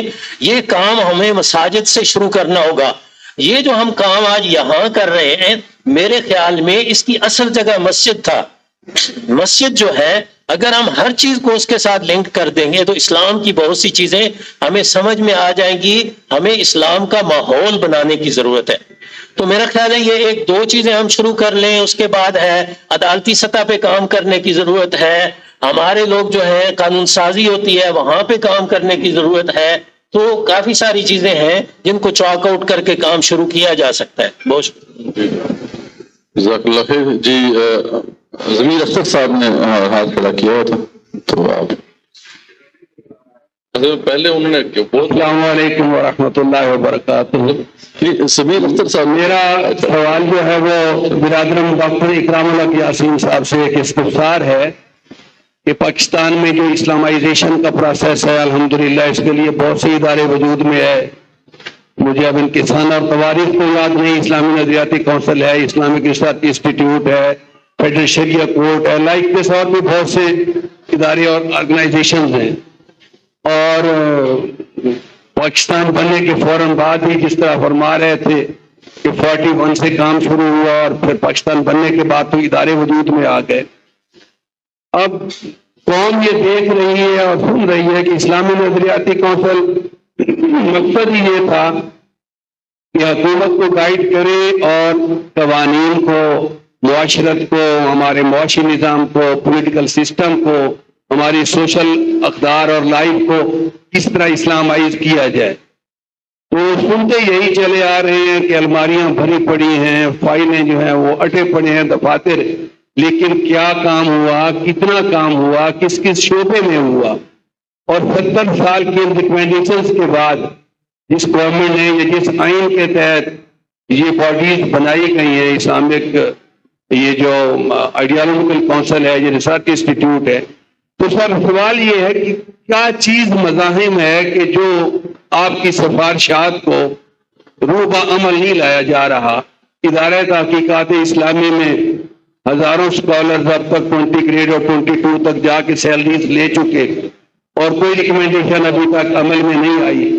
سیاسی نظام میں دیکھیں سارے فلاد اور حکم ابھی باقی ہیں اور عوام کو یہ بھی پتہ چلے کہ کس کس ادارے نے کیا کیا. میرے جیسا طالب علم اگر جاننا چاہتا ہے تو ڈاکٹر صاحب ہماری خوش قسمتی ہے کہ آج کل اسلامی نظریاتی کونسل کے سیکریٹری ہیں اور خوشی نشین ہے اور اللہ کا شکر ہے. اور میں اعتراف کرتا ہوں آپ کا تفسیر پہ اسلامی قانون پہ اور ہر اعتبار سے بڑی گہری نظر ہے اور خوش قسمتی ہے ہماری کہ ایک اچھے ادارے میں آپ جیسے ایک محقق آدمی بیٹھے ہیں.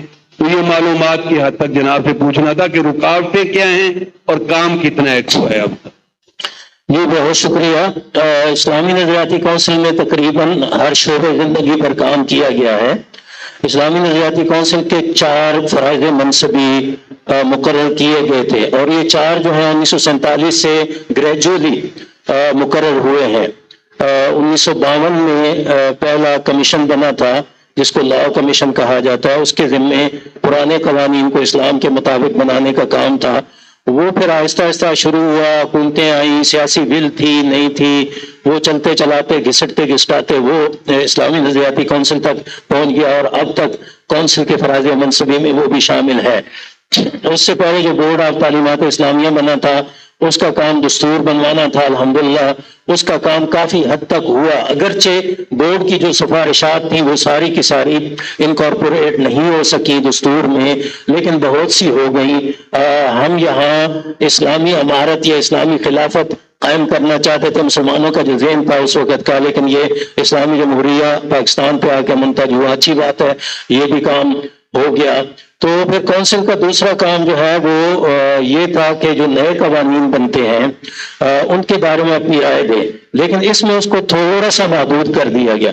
محدود ایسے کیا گیا کہ نئے قوانین کے بارے میں آپ رائے اس وقت دیں گے جب قانون ساز اسمبلی یا صدر مملکت یا صوبائی قانون ہونے کی شکل میں کوئی گورنر یا صوبائی اسمبلی آپ کو ریفرنس بھیج دے گی، تو پھر آپ نے اس کے بارے میں رائے دینی ہے، اس کے علاوہ نہیں دینی. یعنی نہیں دینی تو نہیں لکھا ہو، یہ لکھا کہ پھر آپ نے رائے دینی. یہ آرٹیکل 229 ہے دستور کا. اس کے بعد کونسل پابند ہے کہ 15 دن کے اندر اندر یہ جواب دے کہ ہمیں کتنا ٹائم لگے گا اس کا جواب دینے میں. تو کونسل ان کو بتا دیتی ہے کیونکہ ریسرچ ورک ہونا ہوتا ہے، پھر ایجنڈا تیار ہوتا ہے، پھر اس پہ اجلاس ہونا ہوتا ہے، اس پہ کام کرنا ہوتا ہے.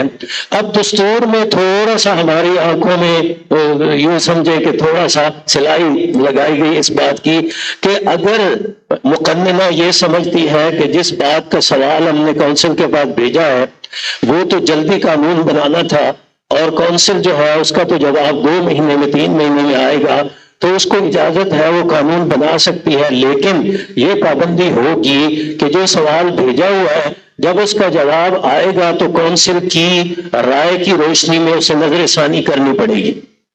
یہ دستور میں لکھا ہوا ہے. دستور میں اسی طرح لکھا ہوا ہے کہ پرانے قوانین کی جو فائنل رپورٹ کونسل دے گی اس کے اوپر 2 سال میں 6 مہینے میں ڈیبیٹ کی جائے گی اور 2 سال میں جو ہے اس کے اوپر قانون سازی کی جائے گی. کونسل نے وہ 1996 میں پیش کر دی تھی رپورٹ اور اب تک وہ لے تو ہوئی، اس کے اوپر ڈسکشن نہیں ہوئی. تیسرا فرض منصبی جو کونسل کا تھا وہ یہ تھا کہ عام زندگی کو انفرادی ہو یا اجتماعی کس طریقے سے قرآن و سنت کے اصولوں کے مطابق بنایا جا سکتا ہے، اس کے لیے کونسل سفارشات پیش کرے جس سے ترغیب ملے اور مدد ملے. یہ نہیں کہ اس کی پابندی کی جائے گی بلکہ سفارشات پیش کرے جس سے ترغیب ملے اور مدد ملے. تو کونسل نے اس سلسلے میں تمام شعبہ زندگی کے بارے میں کچھ موضوعاتی رپورٹیں پیش کی ہیں. اصلاح تعلیم کیسے ہو سکتی ہے، اصلاح جیل خانہ جات کیسے ہو سکتا ہے، بلا سود بینکاری کیسے ہو سکتی ہے، اصلاح معاشرت کس طریقے سے ہو سکتی ہے، بیمہ پالیسی جو ہے اس کی جگہ متبادل کیا ہو سکتا ہے. تو یہ چیزیں کونسل وقتاً فوقتاً جو ہے وہ پیش کرتی رہی. اب جب دہشت گردی کا سلسلہ آیا اس کے بارے میں رپورٹیں پیش کی، پھر یہ زینب کیس آیا اس کے بارے میں رپورٹ پیش کی. تو اس طریقے سے جو مسائل آتے ہیں عام طور پہ ہوتا یہ ہے جب آپ رکاوٹوں کی بات کرتے ہیں تو میرا خیال یہ ہے کہ کچھ قصور کونسل کے، اللہ کرے اب میں نوکری سے نہ نکل جاؤں اس سے کچھ قصور کونسل کا ہے کچھ قصور جو ہے وہ گورنمنٹ کا ہے، کچھ قصور ہماری ان تنظیموں کا ہے جن میں مدثر صاحب کو بھی کہتا ہوں، تنظیم اسلامی کو کہتا ہوں، جماعت اسلامی کو کہتا ہوں، جو اسلامیات ڈپارٹمنٹس ہیں یونیورسٹیز کے ان کو کہتا ہوں، ان کا قصور ہے۔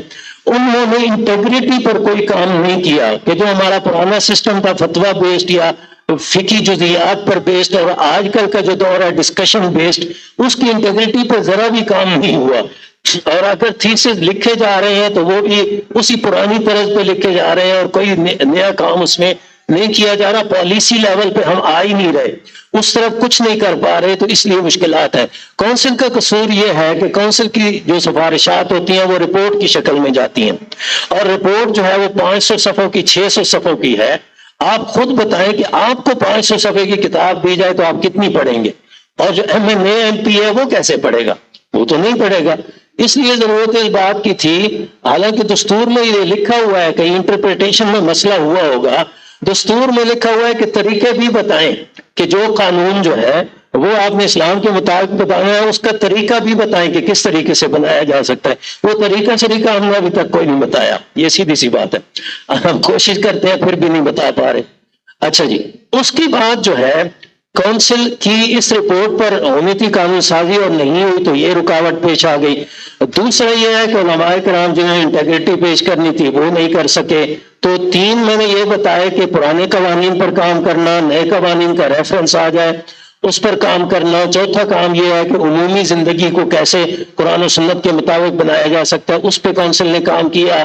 چوتھا فرض منصبی یہ تھا کہ اسلامی احکام کو ایسے آسان انداز میں تدوین کر دیں کہ اگر قانون ساز اسی کو اٹھا کے قانون سازی کرنا چاہیں تو وہ قانون سازی کر سکیں۔ اس پہ ایک کونسل نے کتاب تیار کی ہے، لیکن وہ سفیشینٹ نہیں ہے۔ انجنکشنز آف اسلام کے نام سے کتاب موجود ہے، بنیادی چیز جو ہے وہ موجود ہے۔ یہ کچھ اس میں مشکلات ہیں، لیکن اس میں اگر ہم سب مل کے کام کرنا شروع کر دیں تو ہم آسانی پیدا کر سکتے ہیں اور ہم آگے بڑھ سکتے ہیں انشاءاللہ تعالی۔ مزید بات کسی وقت؟ جزاک اللہ خیر۔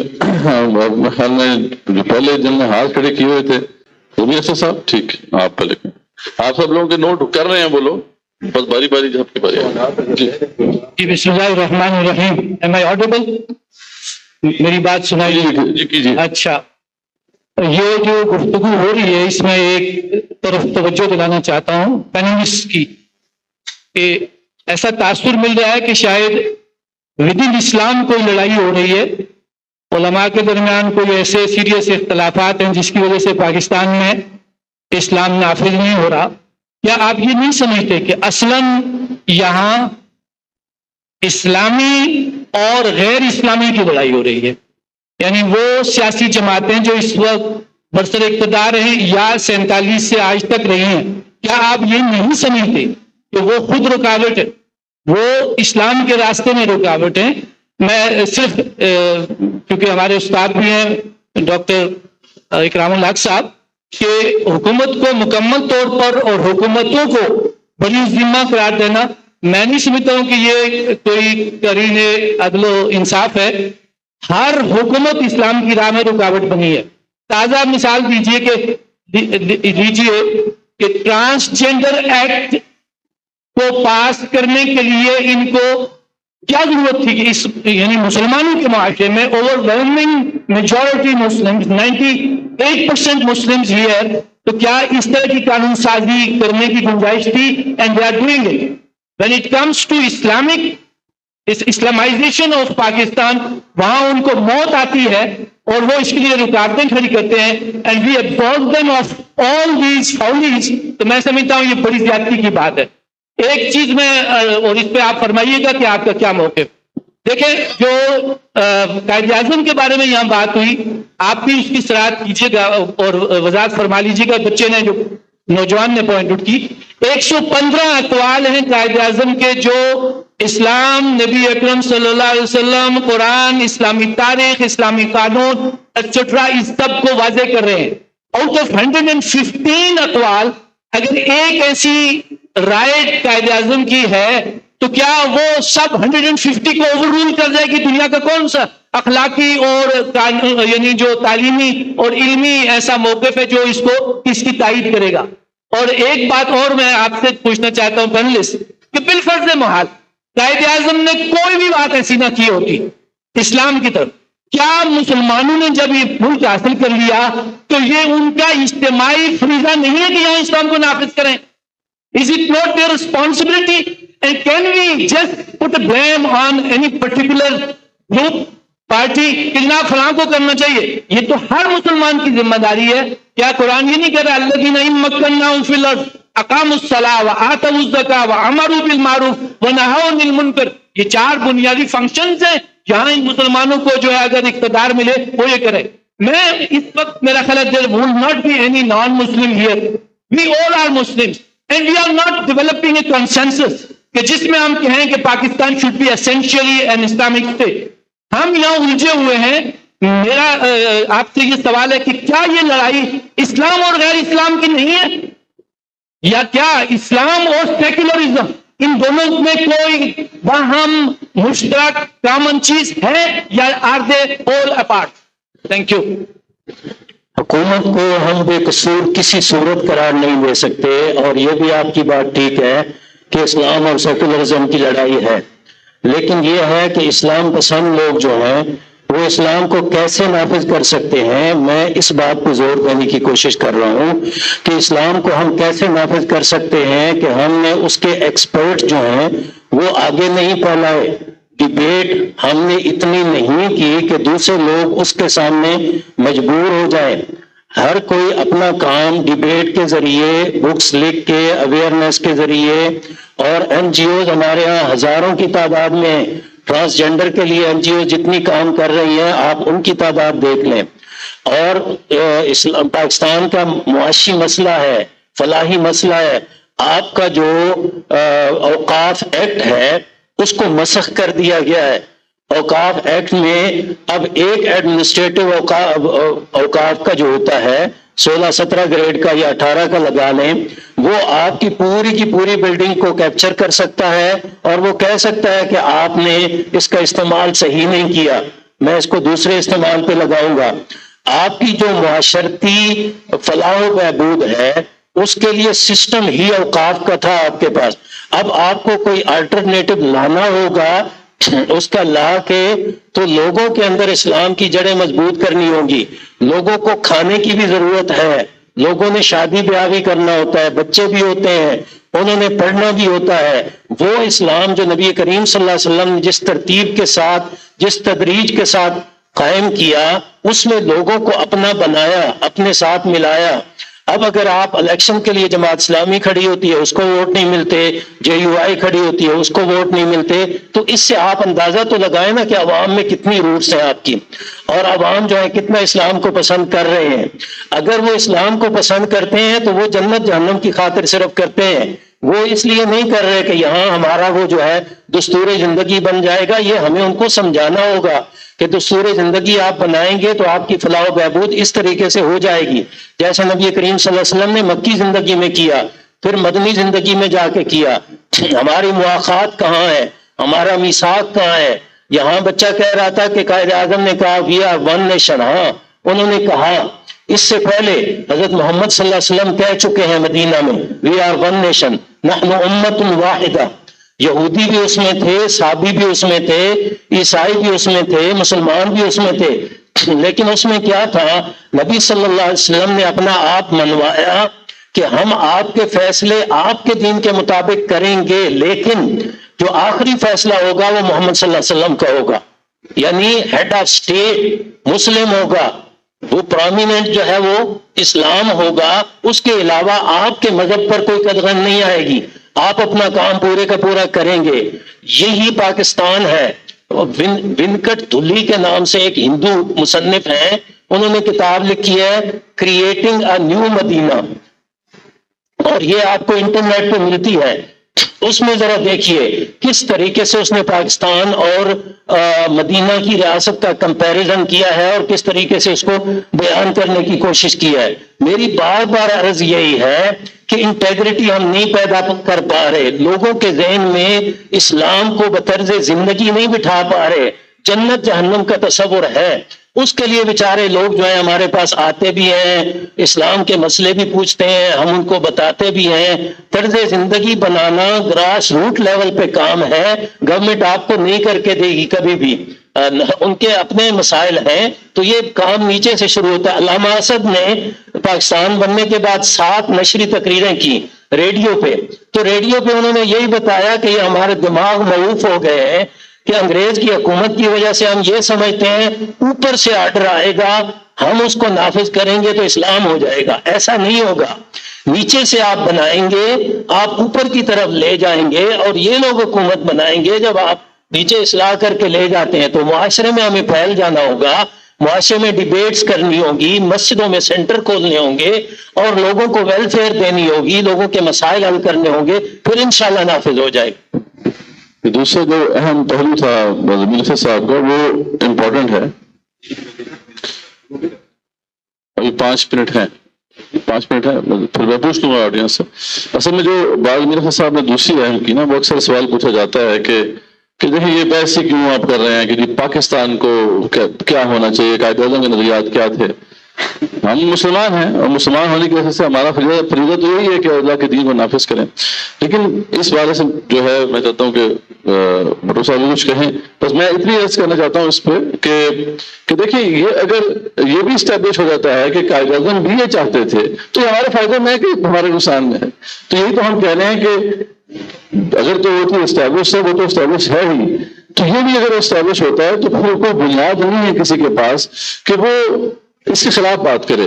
وہ کانسٹیٹیوشن آف پاکستان کے اعتبار سے بھی دیکھا جائے تو غلط ہوگا، قرآن و سنت کے اعتبار سے تو غلط ہے ہی، تو ہمیں اس سے ایج مل رہا ہے، اور اگر ہم اس ایج کو استعمال کر کے آگے بڑھیں گے تو ہماری انٹیگریٹی، وہ جو کہہ رہے تھے نا کہ سوسائٹی میں ہماری انٹیگریٹی جو ہے بڑھے گی۔ باقی جو میں سمجھ پایا ہوں ڈاکٹر صاحب کی گزارشات سے کہ وہ یہ نہیں کہہ رہے کہ حکومت کو چھوڑ دو، وہ کہہ رہے ہیں کہ نیچے بھی کام کرنا ہے، اوپر بھی کام کرنا ہے۔ اصل میں اس سے وہ اوپر کرتے رہیں گے، نیچے نہیں کریں گے تبھی مسئلہ ہے۔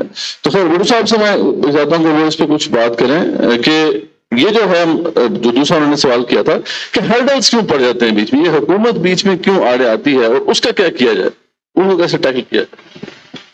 بسم اللہ الرحمن الرحیم۔ پہلی بات تو یہ ہے کہ حکومت بھی ہم میں سے ہی ہے نا جو حکمرانی میں گئے ہوئے ہیں۔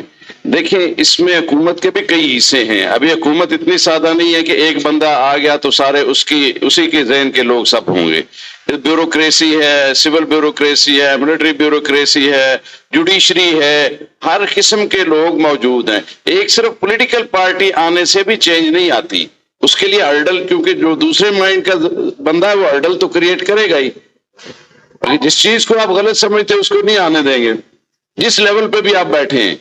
تو اس لیے یہ کہ کام تو ہر لیول پہ ہونا چاہیے، مگر ایک چیز ہے جس کو اصول سب مانتے ہیں، وہ یہ ہے کہ ہمارا نظام قانون کیا ہے، ہمارا دستور کیا ہے۔ اگر یہ ہمیں واضح ہو جائے کہ بنیادی عقیدہ، بنیادی اصول یہ ہے۔ ابھی ماڈرن ویسے تو عقیدہ ہم سب جانتے ہیں ہمارا کیا ہے، مسلمانوں کا عقیدہ کیا ہے، مگر اس وقت ماڈرن زمانے میں ریاست بھی ایک شخصیت کے طور پہ تسلیم کی گئی ہے۔ ریاست کیسے کام کرے گی اس کا اپنا ایک عقیدہ بیان کیا جاتا ہے، یہ ریاست اس طرح چلے گی۔ تو اگر اس ریاست میں رہنا ہے، اس سے لائلٹی آپ پہ فرض ہے۔ یہ آپ کے دستور میں لکھا ہوا ہے کہ جو اس سرزمین پہ ہے، ہر شہری پہ فرض ہے کہ اس ریاست کا وفادار رہے گا اور اس دستور پہ عمل کرنا فرض ہے۔ یعنی کچھ تو حقوق کی ہم ہر وقت بات کرتے ہیں، کچھ فرائض کی بھی بات ہے۔ اس دستور نے فرائض عائد کیے ہیں کہ اس دستور کو ماننا ہم سب پہ فرض ہے۔ اور وہ دستور کیا ہے؟ اگر دستور ہم سمجھتے ہیں وہ اسلام کے مطابق ہے تو اس کو ہمیں بتانا چاہیے نا کہ یہ اصول اسلام کے مطابق ہے۔ عدالتوں کو فیصلے بھی اسلام کے مطابق کرنے چاہیے۔ جیسے عبد الرحمان صاحب نے ایک ایکٹ کا بھی حوالہ دیا، ہمارے یہاں قانون میں کلیئر کر دیا گیا، ہمارے بزرگوں نے محنت کر کے ان دساتیر کو، قوانین کو بہتر بنانے کی کوشش کی ہے۔ یعنی ہر جج انٹرپریشن کرے گا اسلام کے مطابق۔ مثلا یہ ہے انفورسمنٹ آف شریعہ ایکٹ 91 ہے کہ ہر جج سپریم کورٹ سے لے کر سول جج 3rd کلاس تک کسی بھی قانون کی تشریح کرے گا وہ اسلام کے مطابق کرے گا۔ وہ کیسے کرے گا؟ اسلام کے مطابق کرنا کوئی ایسی بات نہیں ہے کہ پہلے اسلام کبھی نافذ نہیں رہا۔ 1500 سال سے یعنی 1924 تک تو اسلامی مملکت قائم رہی ہے نا، اس وقت تک تو فیصلے ہوتے رہے، وہ فیصلے محفوظ ہیں، لکھے ہوئے موجود ہیں، مگر یہ ہے کہ ان کو پڑھنا، ان تک پہنچنا اور ان کے مطابق اپنے مملکت کو چلانا، یہ ہم پہ فرض ہے، اور ان فرائض کا بھی ہم نے خیال رکھنا کہ قانونی طور پہ بھی یہ ہم پہ فرض ہے. یہ صرف ہمارا مذہب ہی نہیں کہہ رہا، اس ملک کا دستور بھی کہہ رہا ہے. تو اس سے ہم نے ایک تو اس میں بیٹھ کے ہم نے اس سے آگاہی حاصل کی ہے کہ کیا قانون کیا کہتا ہے، شریعت کیا کہتی ہے، یا ہمارے اس ملک کو بنانے والوں نے کیا کہا. تو اس سے آگاہی کے لیے ہم بیٹھے ہیں تاکہ ہم اس کے مطابق چل سکیں. Thank you. اچھا اب جو ہے وقت ہمارے پاس، جی میں لیتا ہوں کوشچن انشاءاللہ. صرف میں ایسے عرض کرنا چاہتا ہوں کہ ٹائم ہمارا جو طے شدہ تھا وہ 3 بجے تک تھا. اگر آپ کی اجازت ہو تو ہم اس کو 15 منٹس ایکسٹینڈ کر دیتے ہیں. ٹھیک ہے، اجازت ہے آپ لوگوں کی؟ ٹھیک ہے. اچھا اب جو ہے نا تھوڑا وائنڈ اپ راؤنڈ ہمارا شروع ہونے لگا ہے. تو اب ایسا ہے کہ خاتون سے تو ہم لے لیتے ہیں کیونکہ ان کا کوشچن امپورٹنٹ. اس کے بعد ہم ایسا کریں گے تمام لوگ جو ہے نا کوشچن شوٹ کریں، مطلب سارے کوشچن ہم جمع کر کے اب پھر سارے پینلسٹ سے اس کا کنکلوڈنگ جو ہے نا وہ کریں گے. ٹھیک ہے جی. آپ جی میں صرف ایک ہمبل سجیشن دینا چاہتی ہوں کہ بجائے اس کے کہ ہماری قوم ڈبیٹ اور ڈسکشن اور اس میں پڑے، اس سے زیادہ وہ دشمنیاں بڑھتی ہیں اور ڈفرینسز بڑھتے ہیں. جو کوشچن انہوں نے کیا تھا کہ ان چیزوں کو پیچھے چھوڑیں، آگے چلیں، یہ دیکھیں کہ ہمیں کرنا کیا ہے. آپ کے پاس سب سے پہلے ہر مسلمان جو ہے، چاہے وہ شیعہ ہو چاہے سنی ہو، قرآن جو ہے ان کی کتاب ہے. اور آپ اسکولوں کو پکڑیں، آپ کے پاس 30 سپارے ہیں. آپ ہر کلاس میں 3 سپاروں کی جس جو ہے ان کو بچوں کو سکھائیں، بچوں کو پکڑیں، نالج پہنچائیں. کسی مسلمان کو آج آپ مولویوں کو دیکھیں، بڑے بڑے جامعہ چلا رہے ہیں، لیکن ان کو دے آر حافظ، دے ہیو نو نالج اور انڈرسٹینڈنگ آف قرآن کہ وہ قرآن کہتا کیا ہے. اللہ کا کلام ہے، قرآن کتاب نہیں ہے، اللہ کا کلام ہے. تو آپ سب سے پہلے اسکولوں کو پکڑیں، بیس کو پکڑیں، قرآن کو پکڑیں اور بچے پکڑیں. اور ان کو جو ہے 3 سپارے اگر آپ ایک کلاس میں پڑھائیں تو میٹرک تک they have complete knowledge of Quran کے قرآن میں کہا کیا گیا ہے. تو یہ وہ ایک تو بچوں کو اچھا انسان بنائے گا، اور ایک اس کی پازیٹیو سننا بھی ساتھ میں آف کورس. اور وہ جو ہے ایک تو ان کو پازیٹیو ان کی پرسنالٹیز بنے گی، اور دنیا میں رہنے کے جو اصول، جہاں جب مدینہ میں اتنی سکھ اور چین آ گیا تھا وہ آپ کے ملک میں بھی آئے. آئی ڈونٹ نو وائی ان ڈسکشن میں پڑھنے کے بجائے آپ لوگ جو سکولز ہیں اور قرآن ہے اس کو کیوں نہیں پکڑتے؟ جی میرے خیال میں اس پہ تو ڈاکٹر صاحب نے بڑی صحت حاصل گفتگو کی تھی کہ آپ کی بات بھی دوسرا کہ گراؤنڈ لیول میں بھی کام کرنے کی ضرورت ہے. لیکن یہ جو بحثیں ہیں یہ بھی بڑی امپورٹنٹ ہوتی ہیں. ڈیفینیٹلی یہ اس لیول پہ جہاں پہ پالیسی بنتی ہے وہاں پہ ایسی ڈبیٹس کرنا پڑتی ہیں، وہاں پہ ان چیزوں کو ٹیکل کرنا پڑتا ہے. ابھی ٹائم ہمارا. اچھا اب ایسا ہے کہ اب آپ سب لوگ جنہوں نے ہاتھ کھڑے کیے آپ اپنے کوشچنس پوچھیں. ٹھیک ہے، سارے کوشچن اب انشاءاللہ جمع کریں گے اور اب ہم کنکلوڈنگ جو ہے نا وہ اب رسپانس لیں گے سب سے. تو کائنڈلی آپ سب لوگ جو ہیں اپنے کوشچنز اب پوچھیں جنہوں نے پوچھنے ہیں. السلام علیکم ورحمۃ اللہ. لکھ کے تو خیر. Sir, my name is Muhammad and I belong to Larkana Sindh. Sir, I feel this is a good opportunity for me to discuss what actually is roaming in my mind since 2015. Sir, 13 سال میں سعودی عرب کے شہر مکہ میں رہ کر آیا ہوں. الحمدللہ میری پیدائش بھی وہاں کی ہے. سر جو اسلام میں نے سعودی عرب میں دیکھا ہے الحمدللہ، جب میں 2015 میں پاکستان میں سندھ میں بالکل میں نے اپوزٹ دیکھا. فرسٹ آف آل انیشلی جو میرے دوست تھے شیعہ کے ساتھ میں لگ گیا، مجھے اس سے فیل ہوا کہ یہ سیکٹ اچھا ہے. پھر میں لگ گیا بریلویوں کے ساتھ، انہوں نے اپنے کتاب دکھائے، انہوں نے اپنی باتیں کی. پھر میں سوچنے لگا کہ واقعی کوئی وہ جو اسلام تھا وہ کوئی اور ہوگا، اسلام اور یہی صحیح ہے. جب ان کے ساتھ میں لگ گیا پھر کچھ عرصے کے بعد with the passage of time میں دیوبندی کے ساتھ لگ گیا، ان کی باتیں سنی، میں انسپائر ہوا، مطلب کچھ عرصہ گزرتا گیا. اب دیکھیں فار سپوز اب میں اسلام آباد میں آیا ہوں، اسلام آباد میں اہل حدیث مسجدیں میں وہاں پر نماز بھی پڑھتا ہوں، قرآن بھی پڑھتا ہوں الحمدللہ، مطلب کہ میں سمجھ میں ذکر اذکار بھی کرتا ہوں. لیکن سر میں یہ ایک بات ہے، یہ بات میں کیوں کرنا، یہ کوشچن نہیں ہے، بات سر اکمل صاحب سے. کیوں سر نے جو بات کہی نا اور ڈیلیور جیسے سر نے اسپیچ کی کہ ہم ایسے سیکولر ہوتے جا رہے ہیں کہ پہلے رحمت اللہ علیہ پھر رضی اللہ علیہ پھر ہم کہیں کہ صلی اللہ علیہ وسلم بھی کچھ بھی نہیں. مطلب کہ ہمارے اوپر جو ویسٹرن جو کلچر ہے وہ انفلوئنس ہوتا جا رہا ہے. لیکن سر یہ جو بات آپ نے کہی وہ میرے دل میں ایسے مطلب لگی، کیونکہ اگر میں بات کروں سچ سر آج کل جس میں اسٹیج میں ہوں نا مجھے ایسے فیل ہوتا ہے کہ یہ جو باتیں کرتے ہیں، یہ جو بھی مطلب سیکٹس ہیں، یہ کبھی بریلوی کی بات ہے، کبھی دیوبندی کی، آج کل میں یہ سوچ رہا ہوں یہ سب کچھ غلط ہے. میرے اتنے دوست ہیں سر، وہ کوئی تو سیکولر ہو گئے، کوئی ایتھیسٹ ہو گئے، وہ ایسی ایسی باتیں کرتے، وہ تو کہتے اللہ تو ہے ہی نہیں. پھر میں کہتا ہوں یار آپ ایسے کیوں کہتے ہیں؟ وہ کہتے ہیں یار every person has their own perspective.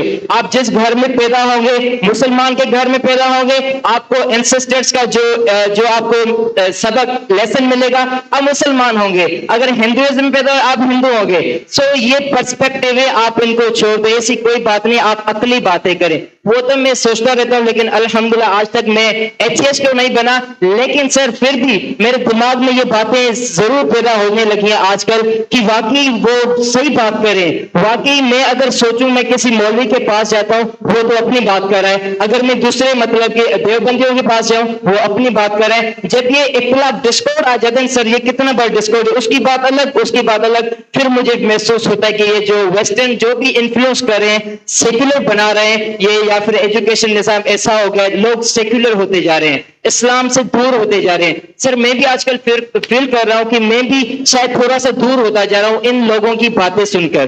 سر ایسے کیوں ہیں یہ باتیں؟ یہ جسٹ میری ایک بات ہے، کوشچن نہیں ہے. اگر جو آپ کو بات سمجھ میں آئی میری اس گفتگو سے، آپ نوٹ کر لیا جی. Next question.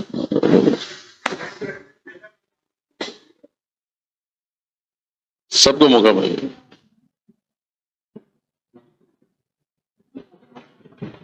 السلام علیکم. ہلو، آواز آ رہی ہے؟ جی جی آ رہی ہے. السلام علیکم سر، میں آصف بھائی بات کر رہا ہوں، سیالکوٹ سے آیا ہوں. یہ جو اسلامی کونسل کی بات بار بار ہو رہی ہے، تو اسلامی نظریاتی کونسل تو جو ہے نا ایگزسٹ کرنے کے باوجود کچھ بھی نہیں کر سکی. لیکن شیطانی نظریاتی کونسل اپنے سارے کام، سارے کھیل تمام پورے زور و شور سے پاکستان میں کیا ہے. اور یہ جو شیطانی نظریاتی کونسل ہے، یہ حضرت عمر بن عبدالعزیز کی شہادت سے لے کر آج تک اس طرح ایکٹیو ہے کہ اس نے ہمارے ناک میں دم کیا ہوا ہے. ہمیں کسی صورت میں ہمارے پاس صرف بھرنے کے علاوہ کچھ نہیں ہے. میرا خیال ہے اسلامی نظریاتی کونسل نے بعد میں یہی کہنا کہ ہم عوام کے بغیر کچھ نہیں کر سکتے. تو میں آپ سے سوال تو کچھ نہیں کرتا، لیکن یہ کہتا ہوں کہ آپ اگر اسلام نافذ کرنا پاکستان میں، آپ ہم سے کیا چاہتے ہیں، کیا کریں ہم آپ کی مدد کس طرح کریں؟ آپ ہماری کوئی قربانی لے لیں، اگر آپ قربانی نہیں دے سکتے ہم قربانی دینے کے لیے تیار ہیں. السلام علیکم. جی جی اس پوائنٹ پہ اچھی پوائنٹ سب ادھر سب کرتے ہیں.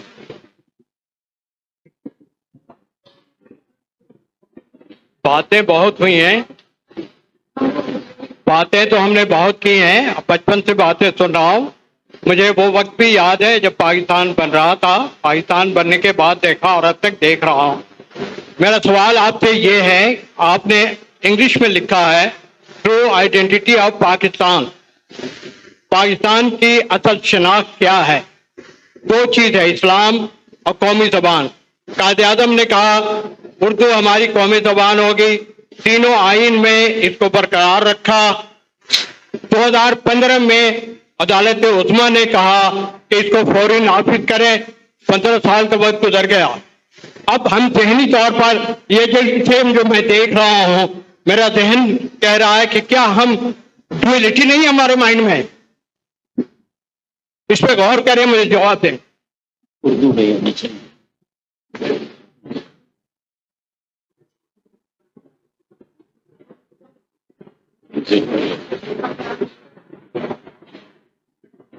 السلام علیکم ورحمۃ اللہ. سر آج کے موضوع کے حوالے سے کافی زیادہ ڈیلیبریشنز ہوئی اور کوسچنز بھی آئے ہیں. اصل میں پاکستان کی شناخت کیا ہے، اصلی شناخت، صحیح شناخت پاکستان کی کیا ہے؟ میرا خیال آج کا کی جو نشست ہے یہ تقاضا کرتی ہے ہمیں کئی سارے ایسے سیشنز کرنے پڑیں گے جس کے دوران مختلف اور لوگ بھی آتے رہیں گے.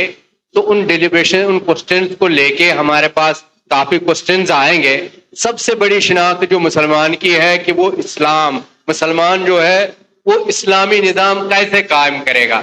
پاکستان بھی ہم نے اسی لیے بنایا تھا کہ تاکہ ہمیں جنوبی ایشیا میں ایک ایسا خطہ قائم ہو جہاں پر ہم اسلام کی صحیح تصویر پیش کر سکے. یہی تھا قائد اعظم کا بھی اور خاص کر علامہ اقبال کا. ڈاکٹر اسرار مرحوم کہتے ہیں کہ یہ جو قرارداد مقاصد ہم نے انکارپوریٹ کی ہے، کہ جو قرارداد لاہور بعد میں قرارداد مقاصد رہی بنی ہے، اس میں یہ جو کلمہ گو اسٹیٹ ہماری بنی ہے، جو دنیا کی پہلی اسلامی اسٹیٹ ہے جو کلمہ گو اسٹیٹ بنی ہے. صرف ہم کلمہ، جس طرح ہم کلمہ گو مسلمان ہیں، صحیح مسلمان ہم نے کیسا بننا ہے، تو اس کے لیے ہمیں کئی ساری نشست کرنے پڑیں گے. تو شکریہ، تھینک یو. Next question. السلام علیکم سر، میرا نام ہے محمد جواد. میرا سوال یہ ہے، ایک فرمان ہے مولا علیہ السلام کا، وہ فرماتے ہیں کہ ظلم کا نظام کفر کا نظام چل سکتا ہے، ظلم کا نظام نہیں چل سکتا. پاکستان میں 75-76 سالوں سے ظالمانہ نظام چل رہا ہے. جب تک ہم اس ظالمانہ نظام کو نہیں گراتے تب تک دو قومی نظریے پہ بحث کرنا یہ سمجھو فضول ہے، کیونکہ 1971 میں بھی دو قومی نظریہ ٹوٹ چکا تھا. اگر پاکستان کا یہ نظام نہیں ٹوٹے گا تو پھر دیکھ لینا دو قومی نظریے کی کوئی اہمیت نہیں رہے گی، پاکستان مزید ٹوٹے گا. شکریہ. السلام.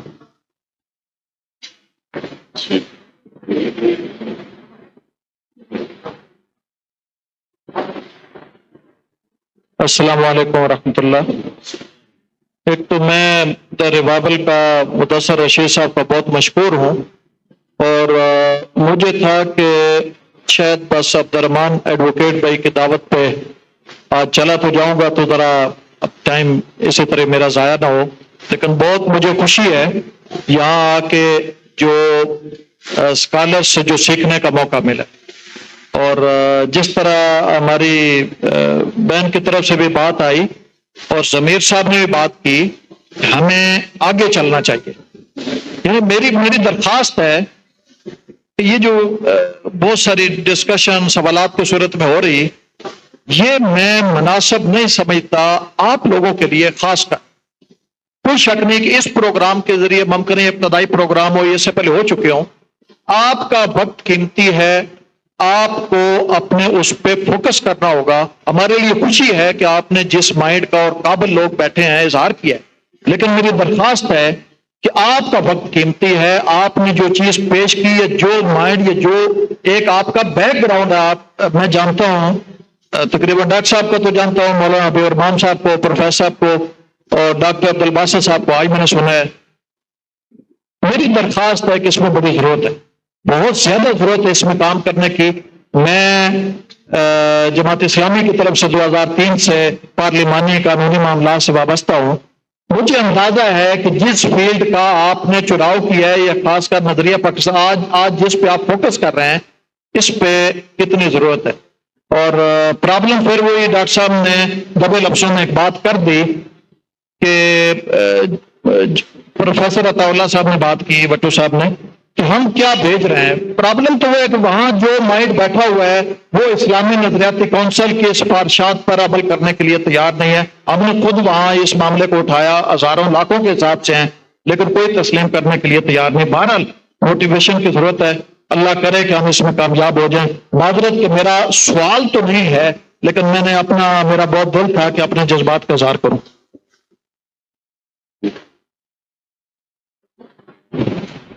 السلام علیکم. بار بار اسٹیج سے کہا گیا کہ ہم مکی دور میں رہ رہے ہیں، تو 76 سالوں سے عوام کو بیوقوف کیوں بنایا جا رہا ہے 76 یوم آزادیاں منا کے؟ ہم مانے کہ ہم غلام ہیں، اور غلاموں کی طرح موسٹ اوبیڈینٹ پہلے برطانیہ کے تھے، اب امریکہ کے ہیں یا UN کے ہیں، جس کے بھی ہیں، ہم غلام ہیں. کیوں بیوقوف لوگوں کو بنایا ہوا ہے کہ آزادی مناؤ، جشن آزادی مناؤ؟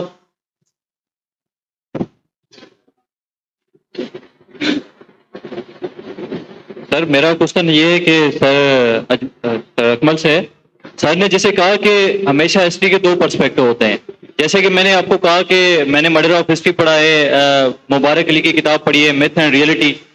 تو یہ جو چیزیں میں نے بکس پڑھی ہے، پھر آپ نے کہا کہ اس چیزوں کو آپ سائڈ پہ رکھ کے آپ نے پھر 2-3 بکس کی ایگزامپل دی ہیں کہ یہ بکس پڑھیں، آپ پھر جو ہے ایک ٹریک پہ آ جائیں گے، پھر آپ کے جو کریٹیکل تھاٹس ہیں وہ ہو جائیں گے. بٹ سر میں یہ سمجھتا ہوں کہ اگر میں وہ بھی بکس پڑھوں گا پھر بھی میرے ذہن میں جو پہلی چیزیں ہیں وہ تو میرے ذہن میں رہنی ہے.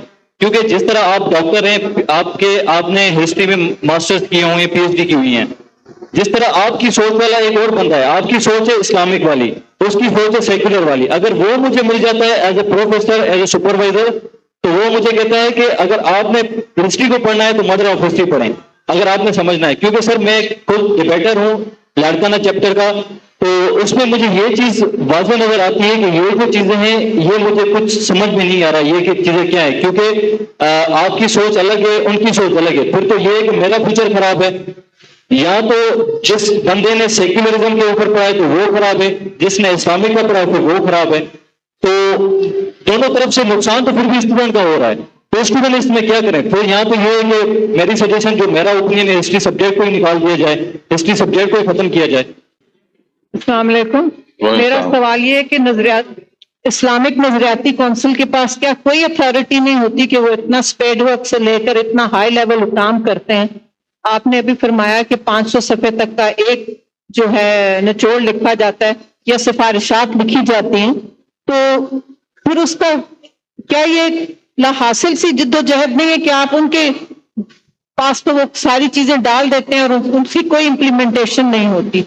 کیا آپ کے پاس کوئی اتھارٹی نہیں ہے کہ آپ پوچھیں کہ بھئی یہ آپ نے ہم سے پوچھا تھا، ہم نے اس کا جواب دیا ہے، آپ نے اس کو امپلیمنٹ کیا یا نہیں، یا کتنا قانون بنایا ہے؟ بس یہ میں جاننا چاہتی ہوں. اگر نہیں ہے تو پھر ان کونسلز کا اور ان اداروں کا آپ میرا سوال سمجھ گئے ہو.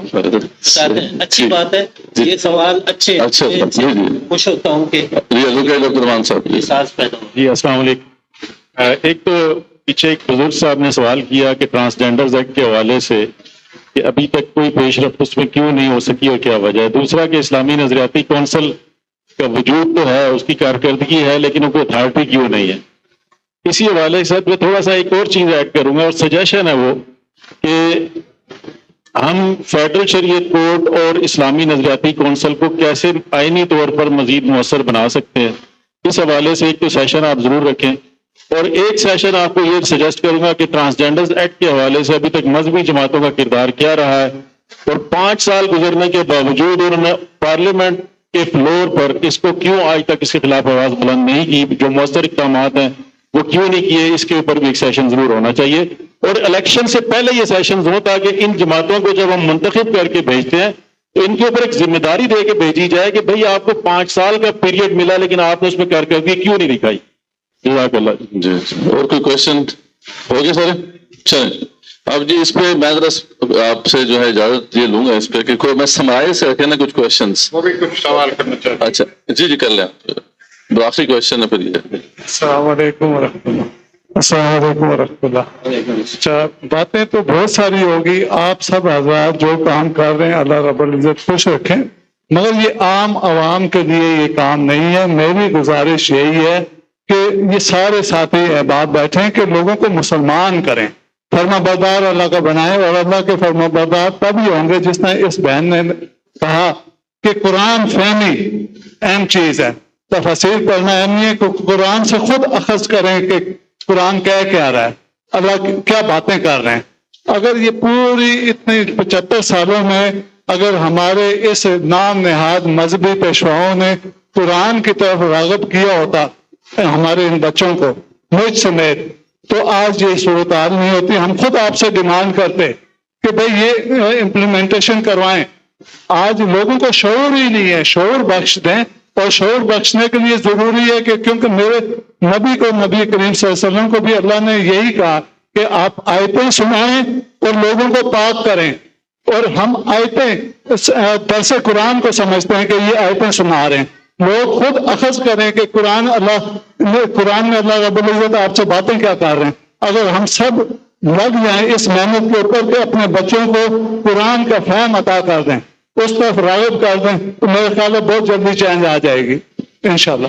جی بس کنکلوڈ کرتے ہیں. بس میں آپ سے اجازت چاہوں گا کہ انشاءاللہ جو کوشچنس ہیں ان کو ذرا سمرائز کروں یا جو اگر 2-3 کوشچن ایک جیسے ہیں تو ان کو ملا کے پیش کروں. ایک کوشچن جو بڑا زور و شور سے سامنے آ رہا ہے اور یہ ہر بندے کے دل کی آواز، ہر مسلمان کے دل کی آواز ہے. میں چاہتا ہوں کہ سب پینلسٹ جو ہے نا اس پہ بات کریں. وہ کہ باتیں تو بہت ہو گئی ہیں، ہمیں پتہ چل گیا کہ اسلام نافذ کرنا ہے، اور پھر جو اسلامی نظریاتی کونسل نے بڑا کام کیا اور بہت کچھ ہمارے سامنے ہے. یہ نافذ کیوں نہیں ہو رہا؟ یہ نافذ کیسے ہم کریں؟ یہ اصل سوال آپ بار بار سامنے آ رہے ہیں، تو ہر آپ ڈفرینٹ پرسپیکٹو جو ہیں سامنے آنے چاہیے. جی ہم یہاں سے رائٹ سے شروع کر لیتے ہیں ڈاکٹر صاحب سے، آپ بتائیں اور سب لوگ اس وقت.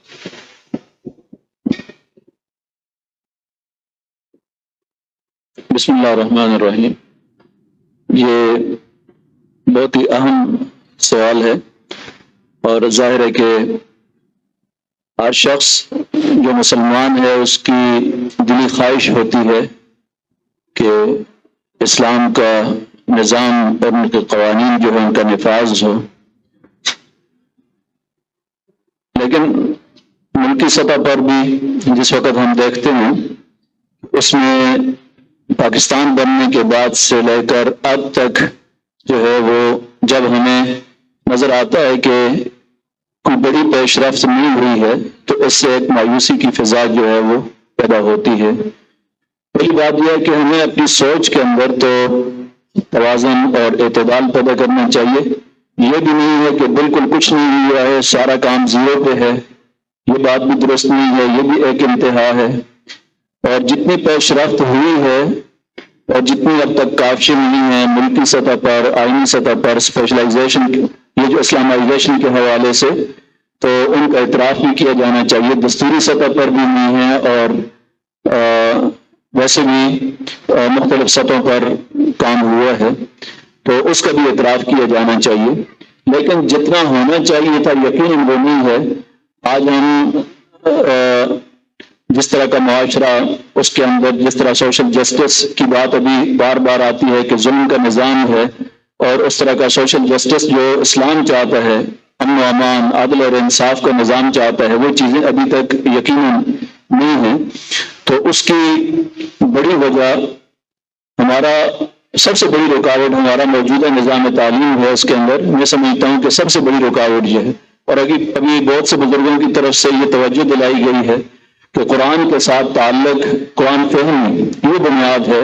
یقیناً اگر ہمارے نظام تعلیم کی بنیاد قرآن و سنت پر ہوتی تو آج اس طرح کی صورتحال نہ ہوتی جس صورتحال سے ہم گزر رہے ہیں. بحیثیت مجموعی ہمارا پورا معاشرہ جو ہے وہ کام کرتا ہے جس کے اندر یہ فرق نہیں پڑتا کہ ایک مسلمان اور غیر مسلم کے درمیان کیا فرق ہے. ابھی ہمارے نوجوان دو خاص طور پر جنہوں نے سیکولرزم کے بارے میں جو بات کہی ہے، یہ سارے کا سارا مسئلہ جو ہے وہ نظام تعلیم کا ہے.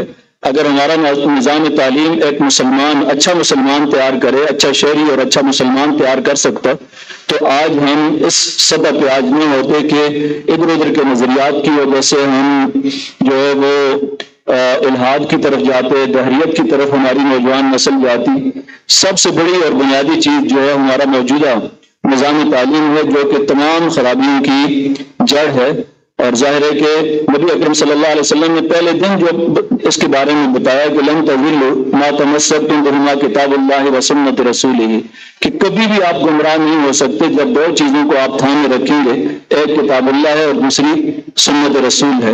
اگر بچے شروع سے لے کر آخر تک یہ دو بنیادیں اگر تھام لیں تو نہ کوئی الحاد کی طرف جائے گا، نہ کوئی دہریت کی طرف جائے گا، نہ کوئی گمراہ کن نظریات کی طرف جائے گا. یہی سب سے بڑا علاج ہے اور یہی بنیاد ہے.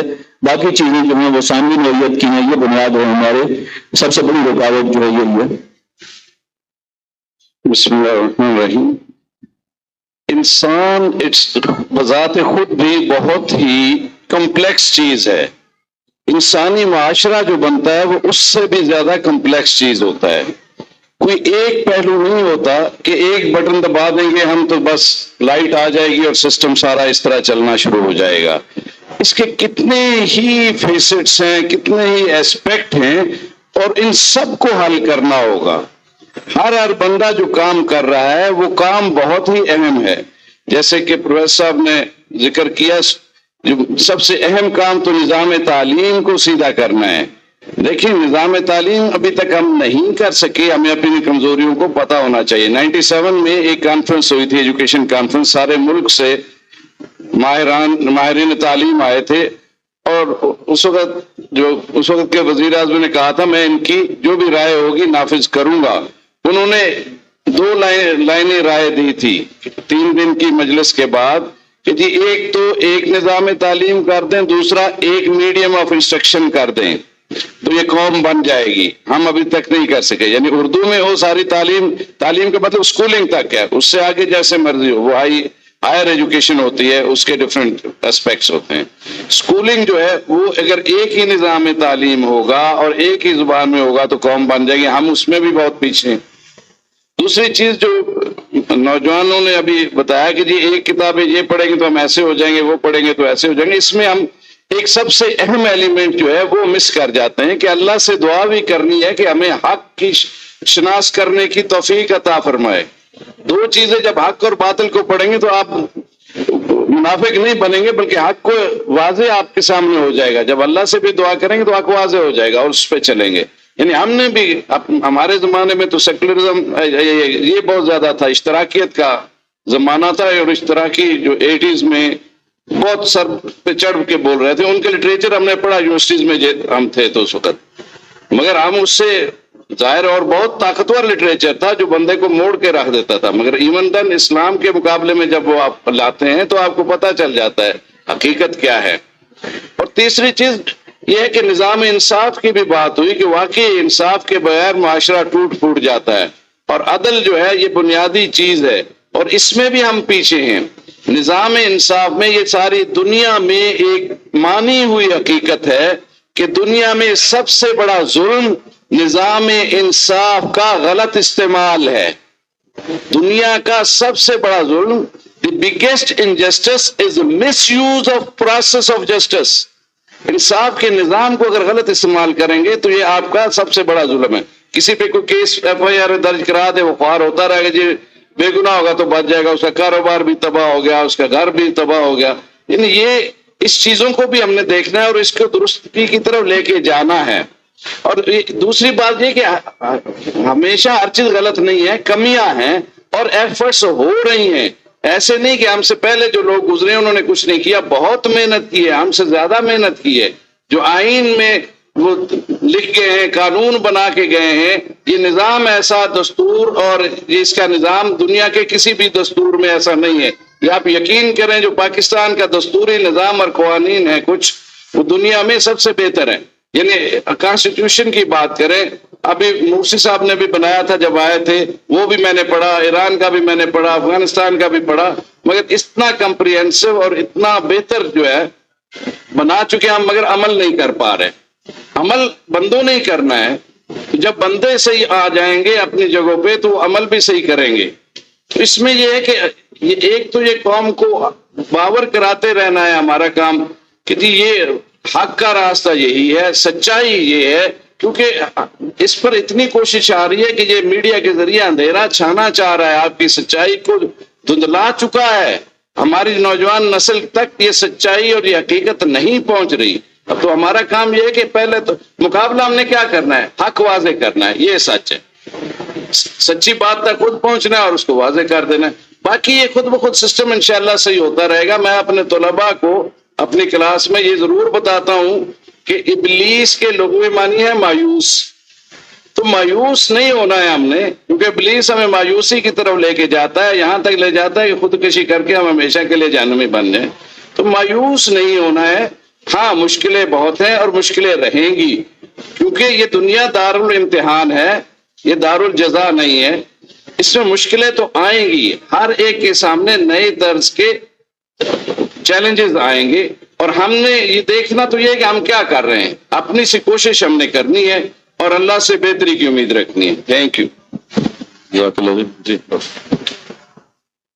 بات تو تقریباً پہلے میں نے عرض کر دی تھی، پھر یہ عرض کرتا ہوں کہ میرے نزدیک سب سے بڑا مسئلہ جو ہے وہ پبلک انٹیگریٹی کا ہے کہ ہم اسلام کو ان کے ذہن میں یہ نہیں بٹھا پا رہے کہ یہ طرز زندگی بھی ہے، جنت جہنم کی حد تک وہ پہلے سے مانتے ہیں. اس کے لیے میری تجویز یہ ہے کہ اس کانفرنس کی انتظامیہ یا اور کوئی صاحب جو ہیں وہ پروفیشنلز کی کچھ لسٹیں بنا لیں جو رضاکار ہوں، ان میں قانون دان بھی ہوں، میڈیکل ڈاکٹر ہوں، میڈیکل ڈاکٹرز جو ہیں ان کی اسپیشلائزیشن ساتھ ہوں، اور جو بھی اور اسپیشلائزیشنز ہمیں ملتی ہیں اس میں سے کم ابتدائی طور پہ 8-10 لوگ جو ہیں وہ ہمیں مل جائیں. ہم کسی اور نشست میں، مشاورتی نشست میں بیٹھ جائیں گے کہ ان کی خدمات کیسے حاصل کی جا سکتی ہیں عام آدمی تک دینی مزاج پہنچانے کے لیے. تو انشاءاللہ اس کی ہم پوری پلاننگ کر کے عملی طور پہ شروع کر سکتے ہیں. اس کے ساتھ ساتھ جو یہ ہے کہ گورنمنٹ کرے یا عوام کریں، تو میرے خیال میں تو نیچے ماحول بنانا بہت ضروری ہے، لیکن اس کے ساتھ ساتھ جو عدالتوں میں مسئلے ہوتے ہیں، جو لیجسلیشن میں مسئلے ہوتے ہیں، اس کے لیے بھی ہم بھرپور کوشش کرتے رہیں. اپنی ہر قسم کی گورنمنٹ سے ملنا، موجود جو متعلقہ کمیٹیاں ہیں ان سے جا کے بات کرنا، ان سے ملنا، یہ اپنی جگہ پہ قائم رہے، لیکن عام آدمی کو یہ سمجھا دینا کہ دین میں ہماری صرف آخرت کی نجات نہیں بلکہ دنیا کی بھی نجات ہے. یہ ضروری ہے کہ پھر وہ خود بخود اس ماحول کا مطالبہ کریں. اب اگر ہم سے کوئی ووٹ مانگنے آتا ہے، ہم گٹر کی بات کرتے ہیں، سڑک کی بات کرتے ہیں، ہم راستے کی بات کرتے ہیں، کبھی بھی دین کی بات نہیں کی. ہم اپنا حال تو دیکھیں کس طرف ہے. تو اس طرف اہل علم کو آنا ہوگا، اور اہل علم صرف علماء دین نہیں ہے بلکہ سارے پروفیشنلز ہیں جو ہمارے اس معاشرے میں لوگوں کے ساتھ کوئی نہ کوئی خدمات انجام دے رہے ہیں یا ان کے پاس کسی قسم کا نالج ہے. اسلامی نظریاتی کونسل کے اوپر آپ نے غصہ بعض حضرات نے نکالا، میں اس کو خوش آمدید کہتا ہوں، بہت اچھی بات ہے.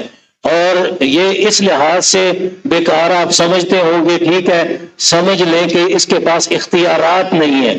اختیارات جو ابھی اردو کے نفاذ کی بات ہوئی تھی، سپریم کورٹ کے پاس تو ہیں نا اختیارات، تو انہوں نے جو اردو کے نفاذ کا فیصلہ کیا وہ آج تک ہو سکا؟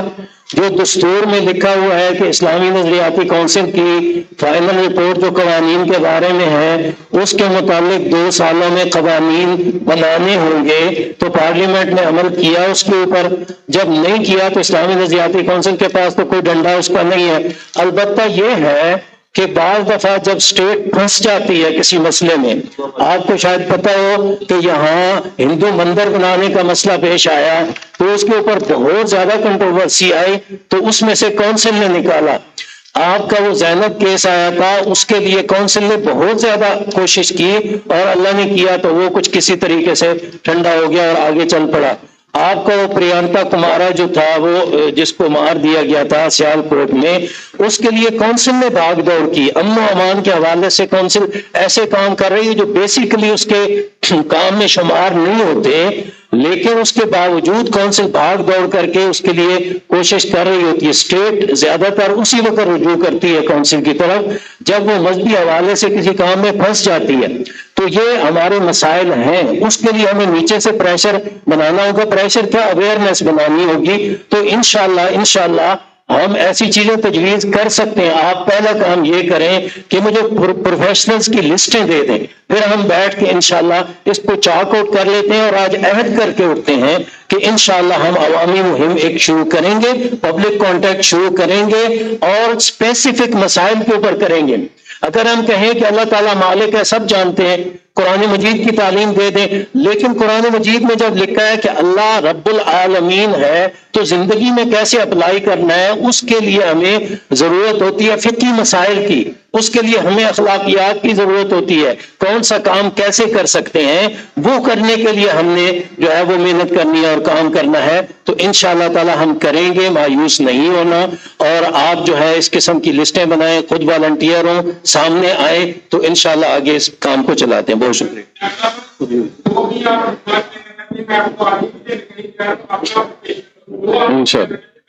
انشاءاللہ جزاک اللہ خیر.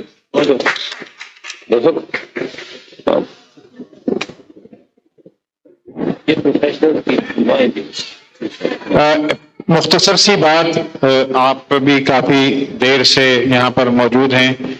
اصل بات یہ ہے کہ ہم میں سے ہر کوئی یہ سوچے کہ میں کیا کر سکتا ہوں. اصل میں جو ہمارا اس وقت مزاج بنا ہوا ہے وہ یہ ہے کہ کوئی دوسرا کرے. اور اگر ہم اپنی ہر کسی کو اللہ نے الگ سے صلاحیتیں دی ہیں، الگ سے کیپیسٹی دی ہے، ہم اس کو خود فیصلہ کر سکتے ہیں کہ ہم خیر کا کیا کام کر سکتے ہیں جس سے یہ اسلام کا نظام اس ملک کے اندر نافذ ہو اور معاشرتی مسائل بھی حل ہوں. میں آپ کو ایک چھوٹی سی بات بتاؤں کہ میں چونکہ تدریس اور تحقیق کے شعبے سے منسلک ہوں، تو ہم یہ کام کر رہے ہیں کہ ہم جو ہمارا ڈسپلن ہے اس کے اندر جو ایک اپروچ ہے ڈی کولونائزیشن کی، اس پر کام کرتے ہیں کہ ہم بجائے اس کے کہ انگریز کی نظر سے چیزوں کو دیکھیں اور وہ اس کا جو ہمارے اوپر ایک زور ہم نہ چاہتے ہوئے ماننا شروع کر دیتے ہیں.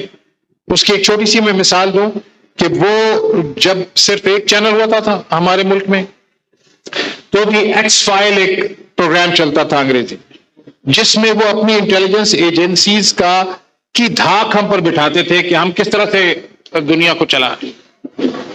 اب بھی جو دنیا کی مختلف ایجنسیز ہیں، M6 ہے، CIA ہے، وہ لوگ اس کو استعمال کرتے ہیں سائنس فکشن کے طور پر، سوشل سائنس فکشن کے طور پر. وہ ہمارے جو اعصاب ہیں ان پر یہ قابو کر لیتے ہیں کہ ہم ہی دنیا کو چلا سکتے ہیں. اس کو توڑنے کے لیے کیا ضروری ہے کہ ہم اپنے اوپر اعتماد قائم رکھیں اور اللہ نے جو ہمیں صلاحیتیں دی ہیں ان صلاحیتوں کو استعمال کریں اور اس میں اپنے آپ کو والنٹیئر کریں جیسے ڈاکٹر صاحب نے کہا. اور یہ ایک ہمارے پاس پلیٹ فارم موجود ہے، اس پلیٹ فارم میں ہم خود ایسیس کر سکتے ہیں کہ ہم کیا کنٹریبیوٹ کر سکتے ہیں. ہمیں کرنا ضرور ہے کنٹریبیوٹ. اور پھر اللہ کے رسول صلی اللہ علیہ وسلم نے بھی جب اللہ کے حضور جا رہے تھے تو فرمایا تھا کہ پہلے جو سامنے موجود تھے لوگ ان سے کہا کہ کیا میں نے اللہ کا پیغام تم تک پہنچا دیا؟ جب ان کی طرف سے جواب آ گیا تو پھر آپ نے اللہ کو اس پر گواہ ٹھہرایا. تو ہم اپنے حصے کا کام کریں اور پھر وَمَن يَتَوَكَّلْ عَلَى اللَّهِ فَهُوَ حَسْبُهُ وَآخِرُ دَعْوَانَا الْحَمْدُ لِلَّهِ رَبِّ العالمين. خیر جی، میں خیال کافی حد تک بات کنکلوڈ ہو گئی ہے. آخری بس بات میں کچھ عرض کروں گا جو بزرگ بیٹھے ہوئے ہیں ان کی اجازت سے کہ دیکھیں جہاں تک میرا بھی تعلق رہا دیگر احیائی تحریکوں سے، تحریکوں کے ساتھ، تو 2005 سے لے کے اب تک اسی راہ میں ہم چل رہے ہیں اللہ کے فضل و کرم سے. تو جو سمجھ میں آئی ہے بات، کچھ گزارشات میں بھی آپ کے سامنے رکھنا چاہتا ہوں کہ ہم دیکھتے ہیں کہ ہماری سوسائٹی کے اندر اس حوالے سے مختلف پلانز، مختلف پروجیکٹس، انیشیٹوز لوگوں کے ہیں. یہ بات تو متفق علیہ ہے کہ ہم نے اسلام کو یہاں پہ نافذ کرنا ہے. کیسے نافذ کرنا ہے تو اس میں آپ نے ڈیبیٹ سنی ہوگی. مسئلہ یہ کہ ان ڈیبیٹس کی وجہ سے ڈائکوٹمیز جو ہے نا وجود میں آ گئی. مطلب آپ کو پتا کہ جماعت اسلامی جو ہے ان کا یہ موقع تھا کہ ہم نے الیکشن کے ذریعے سے ہم نے یہ اسلام نافذ کرنا ہے. اچھا، اس کے برعکس پہ ڈاکٹر اسار رحمۃ اللہ علیہ انہوں نے کہا کہ ہمیں ایجیٹیشنل پالیٹکس نہیں، الیکشن کے ذریعے سے نہیں آئے گا بلکہ ایک انقلابی پالیٹکس کے ذریعے سے ہمیں ایک پریشر گروپ بن کے جو ہے وہ اسلام کو نافذ کرنا ہوگا. اچھا، کچھ اور لوگ کہتے ہیں کہ نہیں، اس طرح نہیں ہوگا بلکہ تربیت کے ذریعے سے اسلام نافذ ہوگا. جب تک کہ ایجوکیشن سسٹم صحیح نہیں ہوگا ہم آگے نہیں بڑھ سکتے. اچھا، کچھ اور ہمارے بھائی یہ بھی کہتے ہیں کہ ایسا کیوں نہیں ہوتا کہ جیسا کہ دیگر جو ہے فرقوں نے بھی ایسا کیا، کچھ فرقوں نے ایسا کیا اور کچھ جیوز نے بھی ایسا کیا کہ ہم جو ہے بیوروکریسی میں اپنے بندے بھیجیں، ہم جو بھی پوزیشن آف پاور ہے اس کی طرف اپنے بندے بھیجیں، ٹرین کریں نا ان کو. یہاں پر جو اچھے لوگ ہیں جن کا عقیدہ درست ہے اور جو اسلام کو نافذ کرنا چاہتے ہیں وہ کیوں جو ہے وہ CSS نہیں کرتے، وہ کیوں ان پوزیشن کی طرف نہیں جاتے، وہ کیوں جو ہے لا نہیں پڑھتے اور جو ہے وہ کیوں جج بننے کی کوشش نہیں کرتے. تو یہ ایک طریقہ کار ہے. تو جہاں تک ہم نے سوچا اور سمجھا تو یہ بات سمجھ میں آئی جو یہ گورا کہتا ہے نا کہ ڈونٹ لیو اینی اسٹون انٹرنڈ. یہ آخر ہمیں کس نے کہا ہے کہ اگر یہ ہم کریں گے تو وہ نہیں ہونا چاہیے.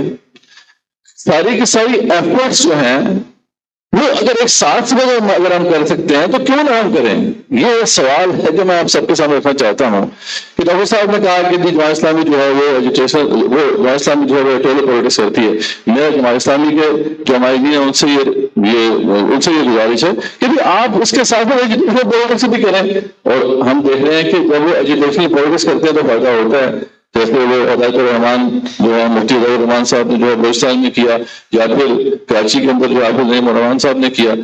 اچھا، پھر ڈاکٹر صاحب اس سے ہم یہ کہتے ہیں کہ آپ کیوں نہیں سپورٹ کرتے الیکٹرل پالیٹکس کو؟ آپ ایجوکیشنل پالیٹکس بھی کریں، آپ ان کو بھی سپورٹ کریں. اس طریقے سے وہ ایجوکیشنل سسٹم پہ کام کر رہے ہیں، ان کو اپنا کام کرنا ہے.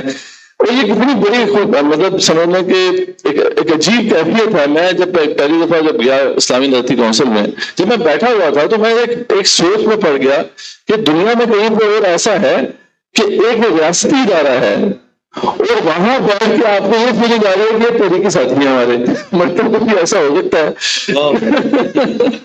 نوکری کرنے تو بات دیکھیں، ڈاکٹر صاحب بھی یہ کہہ رہے ہیں کہ ہم تو کوشش کر رہے ہیں لیکن آپ لوگ اپنے حصے کی ایفرٹ کریں، تو ہم سب کے سب جو ایفرٹس ہو رہی ہیں ان کو ایک ساتھ بھی کر سکتے ہیں. ڈائکوٹمیز کریٹ کرنے کی ہمیں ضرورت نہیں ہے.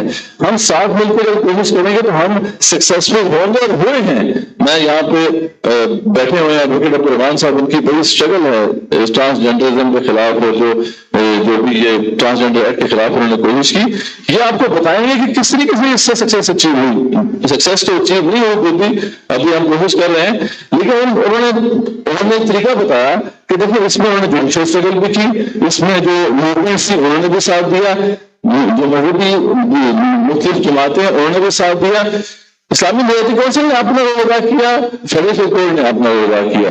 تو سب فیکشن نے جب مل کے کام کیا ہم نے ایک رزلٹ اچیو کر لیا. تو اس طریقے سے ہمیں ایشوز کو اگر آئیڈینٹیفائی ہم کر لیتے ہیں اور اس کے پیچھے پوری سوسائٹی اگر کھڑی ہو جائے گی، بس سنرجی پیدا کرنے کی بڑی ضرورت ہے. تو یہ ہو نہیں سکتا کہ ہم پاکستان کو اسلام نہ کر سکیں، لیکن ڈیفینیٹلی میں صرف یہ اسی پہ اینڈ کرنا چاہوں گا. جو بزرگ ہیں یہاں ان کی تقاریر آپ کے سامنے آئی ہیں کہ Islamization is not an event, it's a process. یہ ایونٹ نہیں ہے کہ مطلب کسی جگہ پہ اسلامائزیشن ہو گئی بس پہلے وہ بھی اب ہو گئی، ایسا نہیں ہے. یہ ایک پروسیس ہے، بڑا پینس ٹیکنگ یہ پروسیس ہوگا، بڑا لمبا پروسیس ہوگا. اور اس میں جیسے پروفیسر بھٹو صاحب نے بھی کہا کہ سوسائٹی کمپلیکس ہوتی ہے، ریئلٹی بھی کمپلیکس ہوتی ہے. اگر فلسفی میں آپ جائیں تو کہتے ہیں ریئلٹی از آلویز کمپلیکس. یہ ہمارا مائنڈ ہے اس کو صحیح اتنا سمجھ نہیں پاتا. سپرفیشل انالیسس اور سپرفیشل سولوشن یہ کبھی بھی سولوشن ہمیں نہیں دیں گے جب تک کہ ہم اس کمپلیکسٹی کو سمجھنے کی کیپبلٹی ڈیولپ نہیں کریں گے. اور کمپلیکسٹی کو سمجھنے کے لیے جو ہے مائنڈ کھپانا پڑتا ہے، محنت کرنی پڑتی ہے. وہ نوا حرالی ویسے تو وہ بس اس کے بہت سے مسائل ہیں، لیکن ایک بات صحیح لکھتا ہے اپنی بک سیپینز میں، وہ کہتا ہے کہ انسان جو ہے مطلب سیسٹ میں دیکھا جائے تو تھوڑا لیزی ہے، تو اس کو ہائر تھاٹ کی طرف جانے کے لیے بڑی محنت کرنی پڑتی ہے. لیکن آج کا مسئلہ یہ ہو گیا کہ آج کا ذہن جو ہے وہ انٹرٹینمنٹ اور انفرٹینمنٹ کا جو ہے شکار ہو چکا ہے. وہ جو پہلے اس کے اندر کیپیسٹی موجود تھی وہ اس سے بھی کم ہو گئی ہے. اس سے ہم کیا ہے، ہمیں یہ تو سولوشن پسند آتا ہے کہ 200 وغیرہ پائیں گے، 100 ادھر ماریں گے، 100 ادھر کریں گے تو یہ حل ہو جائے گا مسئلہ. ہم اگر کسی سیریس سولوشن کی طرف جاتے ہیں تو اس میں کمپلیکسٹی ہوتی ہے، ہم اس کو سمجھنا نہیں چاہتے. اس لیے کچھ باتیں بھی آئیں گی، یہ بڑے کمپلیکس بحثیں ہیں، تو ہمیں ذرا کمپلیکسٹی کو سمجھنا ہوگا. تو اسی پہ کنکلوڈ کرتے ہیں. ریوائول فاؤنڈیشن جو پلیٹ فارم ہے وہ اسی کے لیے کوشش کر رہا ہے. ہماری یہی کاوش ہے کہ دیگر جو اسٹرگلز ہیں ان میں سنرجی پیدا ہو تاکہ ہم ریزلٹس جنریٹ کر سکیں. یہ بہت ہو گیا، الگ الگ یہ کام ہونے والا نہیں ہے، یہ پوری سوسائٹی کا کام ہے. ہم سب مل کے کام کریں گے تو یہ آگے بڑھے گا. پہلے بھی مل کے اسٹرگل ہوئی، آپ نے دیکھا ڈاکٹر صاحب نے جو واضح کی کہ دستوری جو اسٹرگل ہوئی اس میں سوسائٹی میں کون سا فیکشن ہے جو نہیں جس نے اس میں کنٹریبیوٹ کیا. قائد اعظم اور علامہ اقبال رحمۃ اللہ علیہ تو کر ہی گئے تھے، لیکن ہم دیکھتے ہیں کہ علماء اور اسکالرز بھی اپنی جگہ پر ڈسکشن کر رہے ہیں، مختلف ادارے بن رہے ہیں. کتنے ہی کو مطلب 10-12 اداروں کا جو نام انہوں نے لیا کہ وہ سارے کے سارے کس ایک آبجیکٹو کے لیے کام کر رہے تھے، اور آخرکار پھر کتنے سالوں کے بعد آخرکار ہمیں ایک دستور ملا. تو یہ اسٹرگل اسی طریقے سے آگے بڑھے گی انشاءاللہ. میں آپ سب لوگوں کا بڑا ممنون اور مشکور ہوں کہ آپ نے بڑی ہمت اور حوصلے کے ساتھ یہ ڈسکشنز، یہ گاڑے مباحث جو ہیں ان کو سمجھنے کی کوشش کی. اور یقیناً جیسا کہ ہمارے جو سیالکوٹ سے ہمارے ساتھی ہیں انہوں نے جس طرح کہا کہ آپ قدم بڑھائیں، ہم آپ کے ساتھ ہیں. تو ہم بھی جو بزرگ بیٹھے ہیں ہم چاہتے ہیں کہ یہ لوگ بیٹھیں، سنرجی پیدا کریں، لائے عمل طے کریں، انشاءاللہ ہم ان کے ساتھ ہیں. تو ہم ساتھ ہیں نا کہ ان کے اسلامائزیشن کی اس تحریک کے اندر ہاتھ کھڑا کر کے بتائیں ساتھ ہے نا جی انشاءاللہ. تو انشاءاللہ ہم ساتھ ہیں اور اس کو آگے لے کے بڑھیں گے. میں چاہتا ہوں کہ شبیر اس کو کنکلوڈ کریں. یہاں پر جو ہے ایک سجیشن آئی ہے عاصم صاحب کی طرف سے کہ یہ یہیں پہ ختم نہ ہو، یہ آج کا ہمارا یہ جو سیمینار ہے اس ڈسکشن کو، جیسے ڈاکٹر اکرام الحق صاحب بتاتے کہ ڈسکشن کے ذریعے سے جو ہے تو اس کو آگے لیا جائے. تو انشاءاللہ یہ تو شروعات ہے، ایشو بیسڈ تو اس کو جو ہے آگے جو ہے وہ لیا جائے. تو انشاءاللہ یہ شروعات ہے اور ہم اس کو جو ہے ایکسپینڈ کرنا چاہتے ہیں. خواتین کا ہے، فرقہ واریت کا ہے، معیشت کا ہے، ایک ایشو پہ. جی ہر ایشو پہ. تو اس کو ہم انشاءاللہ جو ہے یہاں اسلام آباد تک بھی جو ہے محدود نہیں رکھنا چاہتے ہیں، بلکہ اس کو پورے پاکستان میں پھیلانا چاہتے ہیں. ہر جگہ جو ہے ایسے لوگ موجود ہیں، ایسے چھپے ہوئے ہیرے ہیں کہ جو واقعی طور پر کہا کہ ہر فرد ہے ملت کے مقدر کا ستارہ. تو یہ انشاءاللہ جو ہے آگے بڑھے گا یہ کارواں اور یہ سلسلہ. ہم نے جب یہ ڈیسائیڈ کیا کہ ہم یہ سیمینار کرنا چاہتے ہیں تو ہمارا یہ تقریباً 15-20 دن کا سفر رہا. اس میں جو ہے ہمیں ایسے لوگوں کے ساتھ ملاقاتیں ہوئی کہ عقل دنگ رہ گئی کہ ایسے چھپے ہوئے بھی رستم ہمارے جو ہیں معاشرے میں ہیں جن سے کام نہیں لیا جا رہا، جن کے پاس بے شمار صلاحیتیں ہیں، علم ہے، ویژن ہے، سب کچھ ہے، لیکن وہ جو ہے ان کے پاس سٹیج نہیں ہے، ان کے پاس جو ہے کام کرنے کے لیے مواقع نہیں ہے. تو ہم نے سوچا کہ اس تلاش کو اور مزید آگے جو ہے وہ بڑھایا جائے اور لوگوں کو اپنے ساتھ جو ہے جوڑا جائے. تو اس میں جو انشاءاللہ آپ تک وہ جو ہے پورا کمیونیکیشن پہنچے گا. اس میں بھی جو ہے ہمارے لیے کچھ لوگ جو ہیں، ہمارا اتنا شاندار آج سپیکرز کا پینل جو تھا، اس میں کچھ لوگوں کے ساتھ تو پہلے بھی تعارف تھا، لیکن ڈاکٹر عبدالباسط صاحب ہمارے لیے ایک نئی ڈسکوری تھی. ان کے ساتھ جو ہے مل کر بہت ہی جو ہے خوشی ہوئی. تو میں اس میں جو ہے سب سے پہلے اللہ تعالیٰ کا شکر ادا کرتا ہوں کہ جس نے ہمیں توفیق دی یہ سیمینار جو ہے منعقد کرنے کی. اس نے خیال ہمارے ذہن میں ڈالا اور اس سے جو ہے بہت اچھے نتائج برآمد ہوئے. میں اپنے جو ہے مقررین کا بھی جو ہے بہت شکر گزار ہوں کہ جنہوں نے اتنا جو ہے پیار، محبت، شفقت سب کا اظہار کیا اور ہمارے لیے جو ہے وقت نکالا اور یہاں پر جو ہے ہر بات کا جو ہے بڑے صبر و تحمل اور بڑے عقل و دانائی سے جو ہے اس کو پیش کیا، جواب دیا. ان کے ہم بہت شکر گزار ہیں. اور آپ سب لوگ، ہم نے اس سیمینار کو جو ہے پبلک کے لیے اوپن نہیں کیا تھا، بلکہ ہم نے اسلام آباد میں جو ہے ایسے لوگ آپ جیسے عقل و دانائی رکھنے والے، پڑھے لکھے، جو باتوں کو سمجھتے ہوں اور جو سمجھتے ہوں کہ یہ ڈیبیٹ اور یہ ڈسکشن جو ہے یہ کتنا اہم ہے، ہم نے آپ لوگوں کو جو ہے مدعو کیا تھا، دعوت دی تھی. آپ لوگوں کے ہم شکر گزار ہیں کہ آپ نے صبر سے تقریباً جو ہے پچھلے 5-6 گھنٹوں سے آپ یہاں بیٹھے ہوئے ہیں اور سما خراشی آپ نے کی اور آپ میں آگے بھی بڑھنے کا جذبہ ہے. تو اللہ تعالیٰ آپ کو اس کے لیے جزائے خیر عطا کرے. مرد و خواتین، ہماری بہنیں بھی، ہماری مائیں بھی یہاں موجود ہیں، تو ان کا بھی ہم شکریہ ادا کرتے ہیں. ہمارے نوجوان جو یہاں پہ ہیں ان کا بھی شکریہ ادا کرتے ہیں. اور پھر یہ جو ہے نظر پاکستان کا جو ہے یہاں حال، اس کی انتظامیہ کا ہم شکریہ ادا کرتے ہیں کہ انہوں نے ہمیں یہاں پر جو ہے یہ پروگرام کرنے کی اجازت دی. اور آگے بھی ہم ان کے ساتھ ایک اچھا رشتہ جو ہے استوار کرنا چاہتے ہیں تاکہ یہاں پہ اور بھی مختلف موضوعات پر جو ہے ایسے جو ہے پروگرام ہوں. تو آپ اس کے بعد جو ہے کھانا ہے، آپ سب لوگ اپنی نشستوں پہ ہی تشریف رکھیں. کھانا آپ کو یہیں پر جو ہے دیا جائے گا، لیکن اس جو ہے سیمینار کو ختم کرنے سے پہلے دعا ہوگی انشاءاللہ. تو جو ہے ڈاکٹر حبیب الرحمان صاحب سے جو ہے وہ گزارش ہے کہ آپ دعا سے اس مجلس کا اختتام کریے.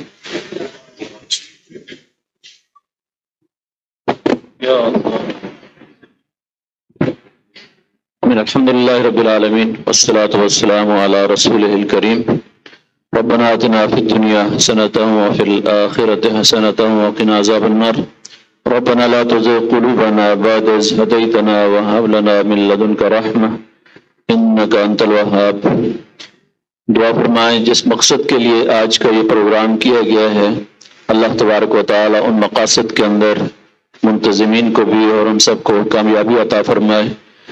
اس ملک کو صحیح رخ پر چلانے کی ہمیں توفیق عطا فرمائے اور اس میں ہمیں بھی اپنا حصہ ڈالنے کی توفیق عطا فرمائے. دعا فرمائیں کہ اللہ تبارک و تعالی ہمیں قرآن و سنت کا صحیح فہم عطا فرمائے، اس کے مطابق اپنی زندگیاں ڈالنے کی توفیق عطا فرمائے اور اس بات کی توفیق عطا فرمائے کہ اس ملک سے ظلم اور جبر کا نظام ختم ہو، عدل اور انصاف کا نظام قائم ہو اور اللہ تبارک و تعالیٰ کے کلمے کا بول بالا ہو. سبحان ربک رب العزت عما یصفون وسلام علی المرسلین والحمد للہ رب العالمین.